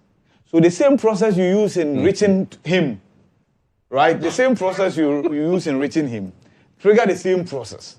Because the drama was so needless, right? Even politically, that drama was so needless. Do you know what the MPP was dealing with? They had just dealt themselves a heavy blow with these constituency elections. Not a heavy blow, please. Some blow. Some blow. Some blow. Yes. Right? And they had some defense. Some three constituencies. Yes, they have issues to explain. Yes. You get the point. And then you cover it up. You come in and then you have them cover it up quietly. And then now you put the government on the spot. And then you come in and then you just rescue everybody, right? Yeah. And then now it's good. You put government under pressure. So that was somebody did not read the room, right? So do not do intelligence work. That's one. Two, you said you had informed the immigration to stop him, right? So when you were triggered that, oh, he had arrived, you said, well, let him go, right? The following day, 2 days later, you invite him. But how do you do it before he traveled? How did he get out? No. If I actually don't believe that the stop list had gotten to the airport before he left. Because that would mean that everybody there will be indicted. It tells you it's an afterthought. That's the point. So everybody there will be indicted. So the statement when they didn't want Hanan to travel, what happened? They stopped Hanan at the airport. They didn't allow him to travel, even though court had given him permission to travel. Right? They stopped him. No time. So if the state wants to stop you from leaving the country, you can be stopped. But I think there's something that we should pay attention to. Yes. And this is all of us as a people. The power we give to investigative bodies to issue stop orders. Yes. I think we must link it to a court decision. Yes. If we leave it to the discretion of investigative bodies, all of us here, all of us here, somebody will sit one day and say, don't leave the country. And that's it. Of course, you can do it. There's nothing you can do. We must tie it to going to court. Just like when you want a warrant, you appear before a judge, make your case and secure it. We must tie this to going to court and securing that order. They don't make you go to court because they expect you to use your intelligence to know that. I get it, but it is becoming evidently clear. Abusing their power. Yes, it's becoming evidently clear that that's been abused. And this is not limited to these people. See, it can happen to anybody, including all of us. Everybody. In me here. Go. But I also believe that. I'm not afraid of. If you accept appointment in any administration, you should be ready to account for your stewardship. No problem. Nobody is doubting that. Any day, anytime, anywhere. Lawfully. And if there are any lessons for people holding positions today, it's clearly evident around all of us, given what's happening, that tomorrow you should be also ready to account for your stewardship. And if you don't want to, because trust me, the ISSs, and I know that if government wants you, government will get you. I tell you this, no ifs, no buts. If government wants you, they'll get you. Government will get you. But where can you hide? Where can you hide in this country? They'll get you. They will find something to get you. No, exactly. People sit in their corner. Nobody knows who they are. They post something on social media, and then the police says arrest them within 24 hours. The person is arrested. Yes. So what can you hide? That's the one. When you have a phone. That's one. I mean, and they can track you. He's even talking now. When you serve in office. When you serve in office and you leave, if government wants to get you, government will get you. But here's the catch. If the getting is not done justifiably, the society will speak for you. That's right. If it is high-handedness, the society will speak for you. Yes. If it's witch hunting, it will be evidently clear. That's right. So as you hold position today, proceed in ways that tomorrow, when you are being hounded, the society will tell clearly that this one, you are being hounded for political expediency. That's right. It's as simple as that. But I think that the Miracles handling could have been tidy. Yoko should learn a lesson from this. It's become one too many. You see, there is some finesse with doing things that nobody knows about, that the evidence comes out and everybody says, wow, more piao. Money ejuma, you have done a good job. And that's what investigation should be about. I mentioned people from Lawyer Moti, Kweku Moti, up to Serwaa. Did you hear this Rambo style thing? And did you hear any of them giving such bail conditions to any suspect? It tells you something about the people who occupy that office. For the bail conditions, the explanation is that if the amount of, that's why it's come as a surprise that Yoko has not responded to the 55 million claim. I think Yoko should respond. Yoko should respond to but the 55 in law, million there's nowhere that says that. Because if they are saying that the amount involved is if the amount involved is so then the bail must be it is also nowhere in any law.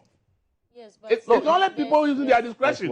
Yes. It's the not bail in is any the law. bail condition is to ensure that you don't run away. Yeah, but it's not in any law that the amount involved we get is that. the same. I don't think it's probably a coincidence. It can never be the case. It's coincidence. That the amount, yes. No, the AD has explained not. in the past that it's not if investigations are Hanan's own and you are arrested, the bail condition with the amount, they look at how much is involved.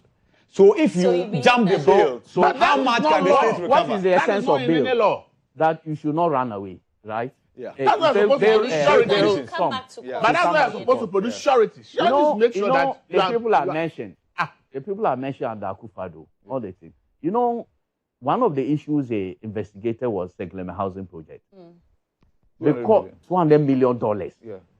Because the man who was accused, the accused person, was an MP, Colin Zauda. Do you know the bail condition was given in court? Self-recognizance bail. As a member of parliament, yeah. As a member of parliament. So that's how the law works. It doesn't work arbitrarily. And people want to destroy the law and say that it is a law. Now it is a cliche. When people misbehave, they'll say, what is that statement that they said the law is the law. The law is the law. They abuse the law, and when you come and say the law is a law, the law is a law will apply to everybody. One day. One day, the law is a law will apply to everybody. And lest I forget, former Deputy Chief of Staff and former Minister for Health, he also made a similar comment Harun Edisu made. Mr. Segbefia. Just a few days ago, he also spoke about this high-handedness. He also said that we should be very careful the way to take. We should not listen to people say, jail them, because you will not be there forever. Will you be there forever? Yeah. And these are the two people who I think that, and many, I have listened to some other lawyers who are from NDC who are also speaking the same way. Not just lawyers, the other parties. The other people who are not happy with what is going on. I think we should stop it. We should speak against this high-handedness till it gets to a point that people will say that I will also retaliate when I come to power. Retaliation can only be done when there's persistence of wrongdoing. But if we stop at this point, I think that the next government will also think that, look, we have spoken enough, and therefore we should put a stop to whatever is going on. But if you continue this way, and the next government comes, there are hawks in all political parties, and they'll call for blood of people. And when that time comes, those who are quiet today must keep their mouth shut when that time comes. Right. They should let those of us speaking against it to speak. All those people, the clergy, all of them, those who are quiet today, when the tables turn and it's happening the same way, they should keep their silence. Okay. Hold their peace. And let me add, quickly, every citizen should be awake because state institutions have been closed with powers. They are very powerful. And if they decide to use it, misuse it, and abuse it against you, you have no reprieve. You can't go anywhere. Because the powers that we all, through the Constitution, have given to these institutions are so powerful that if people sitting in those offices decide that they want to abuse that power, you can never survive it. And as I said, if somebody's prayer, a court can agree that somebody's prayer is a criminal offense, then if you are a pastor or an imam, you have to be very careful. The way you pray. Right. I wanted us to talk about the tribunal bill, but unfortunately, there's no time. So next week, if we by had which time, yes, you would have all read the bill thoroughly, and there would have been different reactions to it. I want to read it thoroughly as well, so that I can ask the right questions. And we can add I think early this morning. Yes. So we can add Hanan next week. Yes, we will add Hanan next week. So the same my Yoko, apologies. Hanan is the same Yoko. Well, the case has moved beyond we are Yoko still in now. Ghana. No, arrest was by Yoko. Yes, but the initial arrest, but this one at the airport was it by Yoko? No, no, Yoko assisted by Yoko assisted by immigration. You didn't see the statement. It's Yoko. Okay. It's the same Yoko. Yoko assisted by the immigration officials. Okay. Oh, okay. That was the statement. Okay. Anyway, so thank you, gentlemen, for coming on the show. Ibrahim Al-Hassan is the producer for GH Today. He's also the head of current affairs here. And Audu Mahama is the managing editor for the Custodian newspaper. Elvis Dako is the managing editor for the News Center newspaper. Thank you for watching. Stay with me. Well, stay with us. After the break, we're going to have a conversation about the Community Service Bill. And that will be handled by Awisidede Jange.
Hello, you're welcome back to the show. This is GH Today with me, Awisi Dede Ijange. Let's talk about the community service bill because, I mean, you and I know that our prisons have long grappled with overcrowding, placing enormous pressure on the correctional facilities and also raising questions about whether imprisonment is always the most effective punishment for some offenses, especially the minor ones like stealing of plantain and the likes. I mean, government believes the past community service bill would change that, but allowing offenders to repay society through unpaid work instead of serving the usual custodial sentences. Now, when the Interior Minister laid this before Parliament, the reasons he gave was that the bill will reduce prison congestion, cut costs, and improve rehabilitation. But there are some concerns about how this could weaken deterrence, undermine justice for victims, and create opportunities for abuse.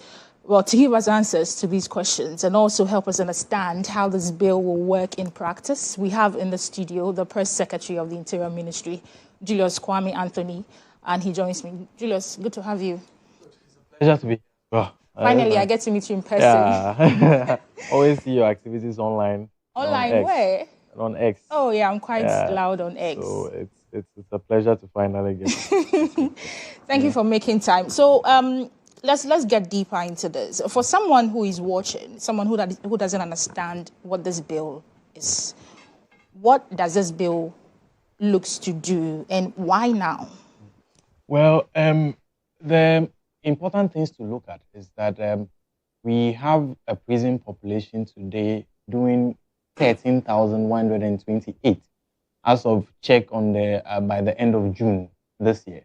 13,128.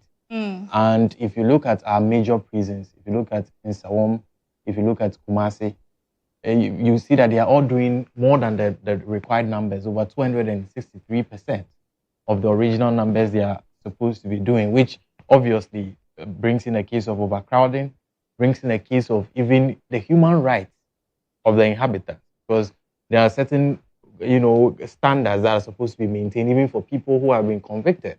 They also have rights which must be protected. Their rights which was taken away by their conviction is their liberty and freedom to move about, not necessarily a situation where they may be put in conditions that are almost uninhabitable. And so looking at those considerations, it is important that the state looks at alternatives to custodial sentencing.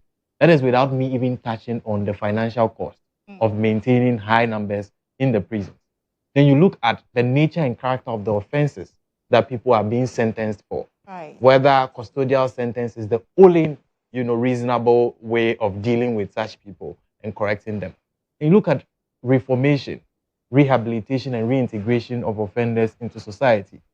If you, sentence people to custodial, sentences by reason of committing offenses like maybe stealing provisions like this and all of these things that we see in certain cases, you make them stay there, say 3 years, 2 years, 1.5 years. You now expose them to people who may be more criminally minded. And so the likelihood that they'll become recidivists by learning from people who are more criminally minded becomes higher. And so it is upon all these considerations that conversations about alternatives to sentencing came about. If you look at some judgments of the court, I always make the example of Emmanuel Entry and the Republic. The case involved a young man who stole provisions from a shop. And according to the judgment, the items could fit into a small school bag, which the items that they stole. And then they even returned it after they were caught. They returned it. They were charged with conspiracy to steal, stealing, and unlawful entry. The state eventually withdrew the charge of stealing, I think by reason of the fact that they returned the items and were quite penitent. So they have that discretion, so we withdrew it. And the judge still sentenced them to 18 months, the trial court. On appeal against the sentence, the appellate high court considered all the matters that could benefit him in terms of the nature of the sentencing and all of that, but still convicted him, sentenced him to 3 months in prison. If you look at the tenor of the judgment, the arguments that the appellate high court made, you will see that if the judge had an alternative in law, other than custodial sentence, he would have opted for it. But the judge was constrained in that time because there was no alternative. The person must still pay some consequence, and then they sentence him to 3 months in prison. And so the community service bill comes to deal with those situations like the likes of Emmanuel Entry, where there may be alternatives to, custodial sentencing and help them actually reintegrate. For someone like he was a student, really, about to enter tertiary education.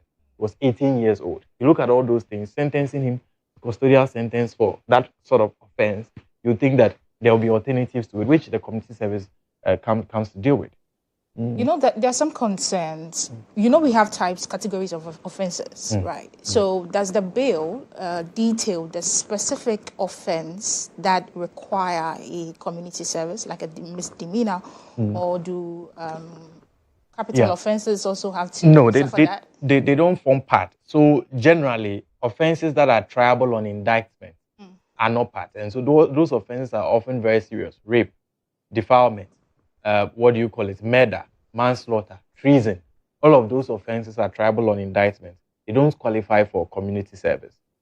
Misdemeanors, all of them qualify for community service. And offenses that the sentence does not exceed 3 years. Now, if it comes to stealing, for example, you realize that the maximum sentence for stealing is 25 years. But there is no clear minimum for stealing. Right. And so judges have a wide discretion when it comes to what sentence to give, given the nature of the offense, whether the person is a repeat offender, all of those things. They have those considerations to make. And so when a judge makes a determination that, given the facts and circumstances of the nature of the stealing offense, the person is supposed to do 3 or less years, then the option of community service now becomes available to the judge if he thinks that the person qualifies for it. And if you look at how it has been framed, some of the concerns that people have raised, that, well, if people know that they could do community service in the alternative to doing custodial sentence, they may repeat those offenders and all of coming to that. There are some concerns about how people might take advantage of this particular law, and then what happens to the law-abiding citizens then? Yeah, so you may not be able to find any solace under the law if you think it is that simple. Because before making a community service order, a judge is required to make a social inquiry. And there must be a social inquiry report on the particular person who has been convicted.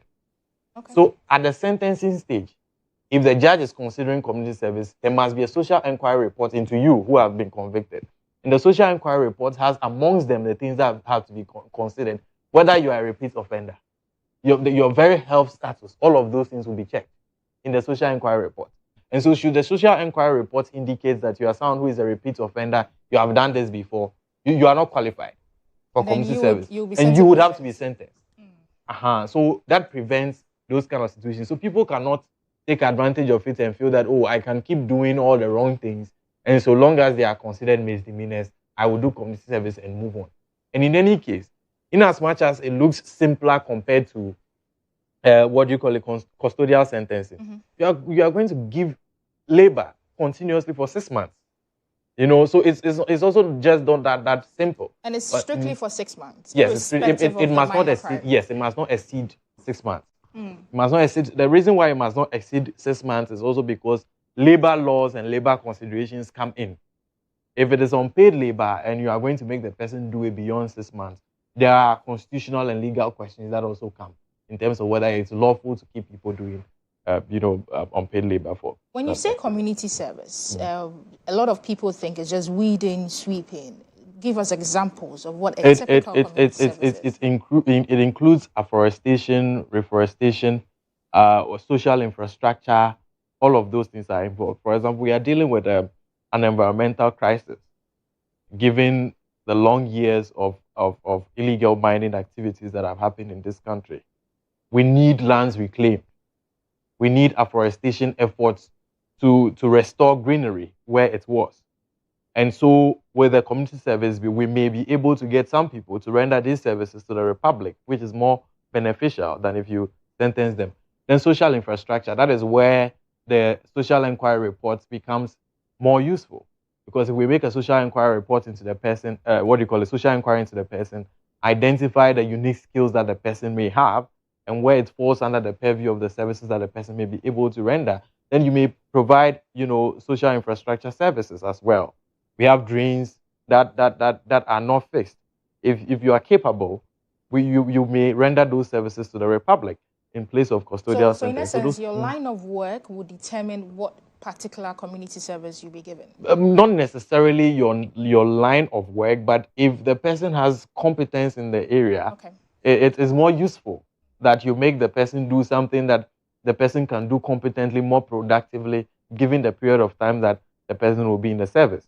And so the social inquiry. Help me understand this. So let me give you a practical example. Say a professor commits a misdemeanor. What sort of community service will be given to him? That is why I'm saying that the person's job does not automatically determine the nature of the community service the person will do. Right. It is whether it falls within the general frameworks of things that we want the person to do. Because being a professor does not necessarily mean you may not be able to help in our reclamation processes. You may not be able to help in reforestation and all of those. It does not necessarily. Maybe you are even a professor of botany or any of those areas. You may be useful to us in that paper, but it doesn't mean that you may not be able to do other social services like reforestation. This bill really, unlike the tribunal bill, hasn't really gotten a lot of backlash. People have actually accepted it. Yeah. But there's some concerns about the supervision. How would you see to it that people who are supposed to get involved in community service are actually doing their job? Yes. Which institutions are supposed to be in charge of this? So upon assent to the bill, the president is supposed to appoint a national administrator for the community service secretariat, which will sit under the Ministry for the Interior. They will be responsible for coordinating the community service activities. What we want to do is to, as much as possible, leverage on existing decentralization institutions. So the district assemblies, the regional coordinating councils, all of those ones. We want to rely on them. They are overwhelmed already. I don't think so. If there is a central coordinating institution, then you can leverage on the institutions they already have, the local assemblies. We have unit committees, all of those levels of local government that we have.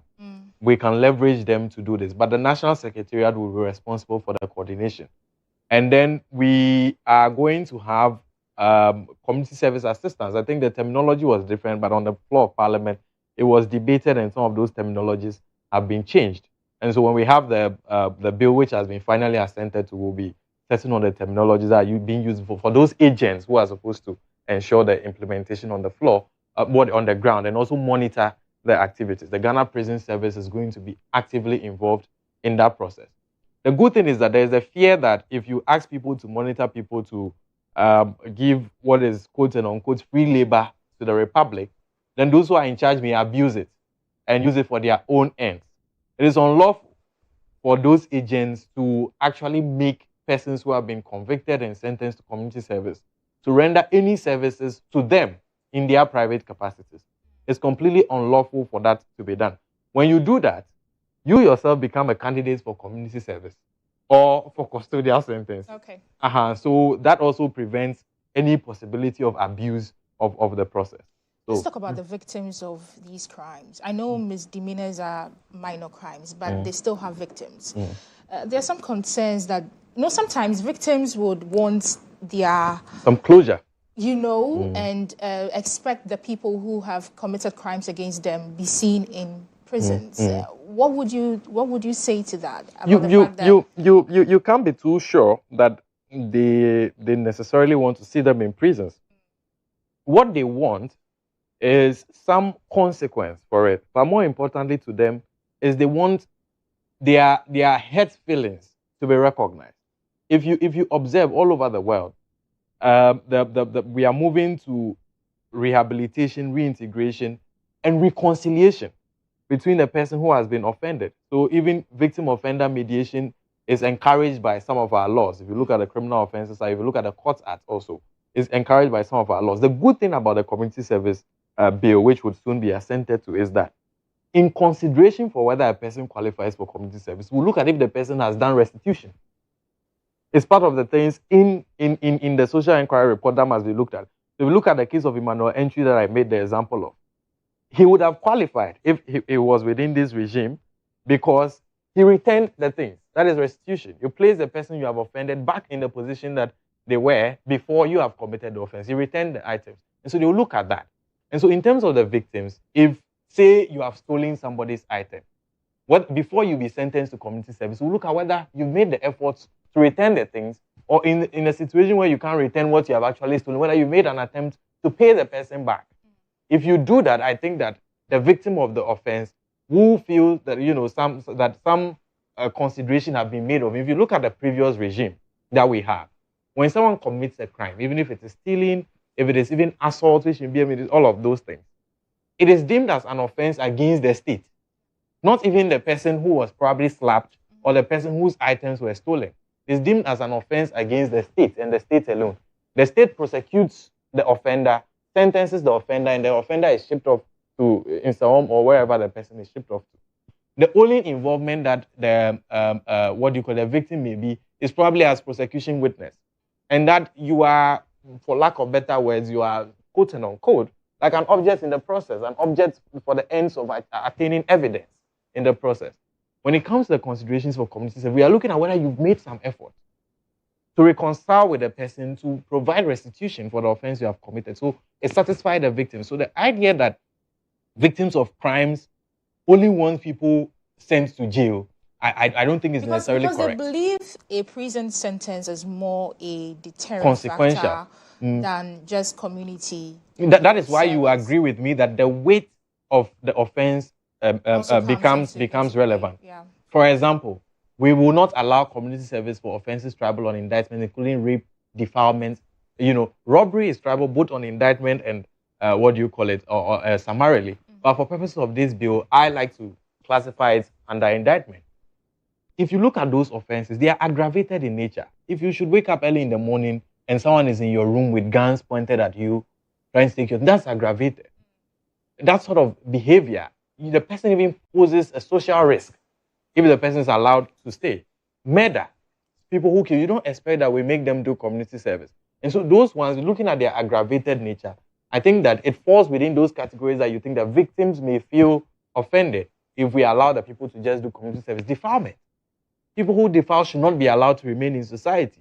They must be put away. That is why they don't fall within that category. But if you look at the offenses we are considering, I think that even victims would want to see those people be more useful to society by rendering some services to the Republic and providing restitution to them than just putting the people away and that ends.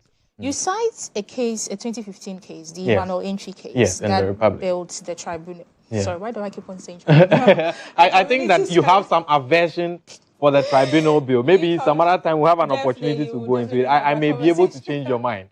Okay, so that sort of affirms the community service bill. This is not to put you on the spot, but yesterday a TikToker was sentenced 1 year. If this bill was assented to and it was in actual effect, would she have been given I made a post yesterday that if the bill was already signed, she would have qualified for community service, and I believe she would have been more useful to this Republic than the sort of conduct that they put up on social media. I have seen a lot of commentary on this subject where people look at these conducts only from the perspective of freedoms of speech and expression. But if you ask all of these people, okay, if you ask all of them, would you want your daughter to be putting up this conduct where they wake up early in the morning, right? They threaten the life of the President of the Republic. And when people make this comment, people are like, people must be free to speak. Yes, but should I be free to wake up every morning and make you a subject of threats of harm? And would it be different if you were President of the Republic? What is the essence of our laws? The limits is set, the protections is offered, if we cannot protect the first gentleman of the land. And so when people make these arguments that, freedom of speech is under attack and all of those things, two questions to them. On the legal basis, whether people should become subjects of threats of harm by reason only of the fact that the people of this Republic on December the 7th queued and voted for them to be president of the Republic. That's on the legal basis. Whether they should become subjects of threats of harm by reason only of the fact that they've been elected president of the Republic. And secondly, whether on the moral basis, which we would not argue in the realm of law, whether people should be convicted, whether they will allow their children to be putting up those sort of conducts. I think that those conducts should be restrained one way or another. It does not fall within the realm of freedom of expression for me to go about threatening people. And if you listen to the judge, the judge did mention that the prevalence of the conduct formed part of the reason why they wanted to do 1 year. Yes, form part of it, which means that anyone, and judges are allowed to take judicial notice of these things when it comes to the consideration of sentence, the length of it and all of those, they're allowed to take that. Even the judges have noticed the prevalence of these things where people go online and threaten the lives of other people. People should not be allowed to do that. So just to confirm, an option of community service would have been available it would have been available to her because it's a misdemeanor, and then the sentence is less than 3 years. I think the maximum is 3 years. Yeah. And so it falls under it. And I feel that if the bill was already signed, should have been more useful to all of us than what she's been doing online, insulting everybody. I don't think that... This bill was passed last week, Wednesday. Yeah, right? Yeah. Why has the president not assented to that? Oh, I think it's just a matter of administrative processes. The bill would be ferried to the president through the clerk of parliament, and then the president would have to sign it. You would agree with me that the responsibilities of the president of the republic is expansive. As we speak today, the president is in the Volta region on a 2-day tour of Volta region, inspecting implementation of policies that he has been spearheading over there. All those issues are taking the attention of the president. I think that the earliest available time the president will sign the bill. Thank you so much, Julius, for making time to come to the show, to speak with us. And I know that next time I would have the opportunity to discuss the tribunal bill. I would gladly come. But this has been Julius Kwame Anthony. He's the press secretary with the Interior Ministry. We've been talking about the community service bill. Stay tuned in. This is GH Today here on GHOne TV.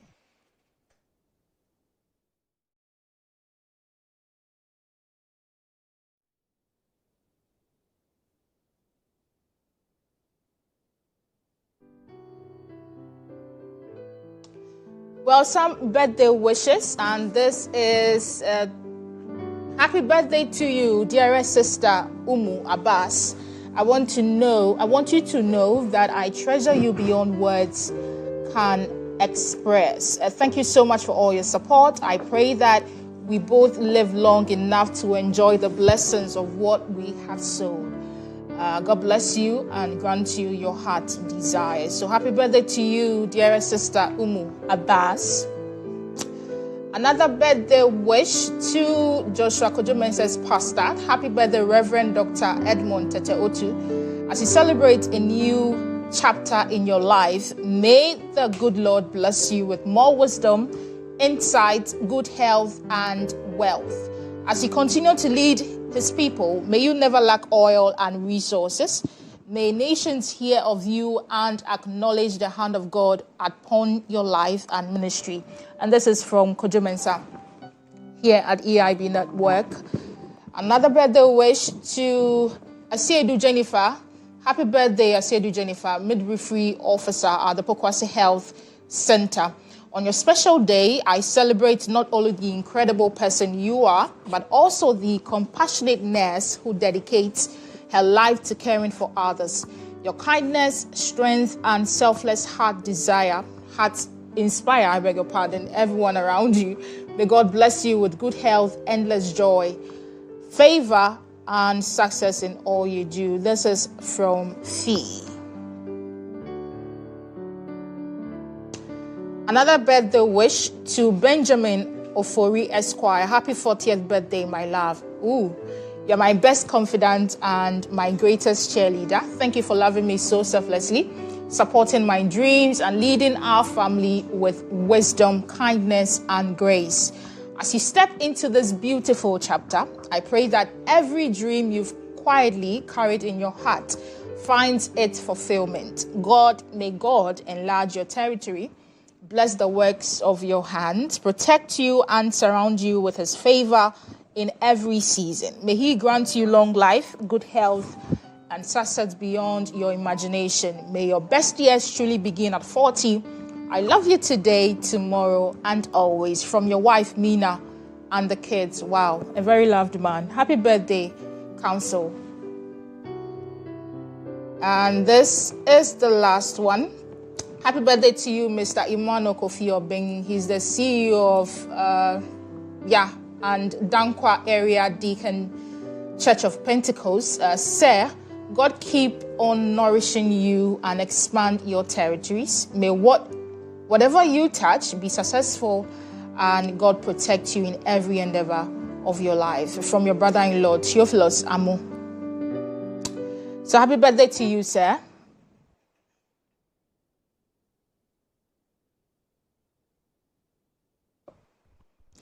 Happy birthday to all of you celebrating your birthday today. We wish you long life and prosperity. And that brings us to the end of the morning show here on GHOne Television with me, Yawusi Dede. Serwaa Amihere was here earlier, Joshua Kodjo Mensah, and we also had Cut today. Well, enjoy the rest of your day. Have a wonderful day.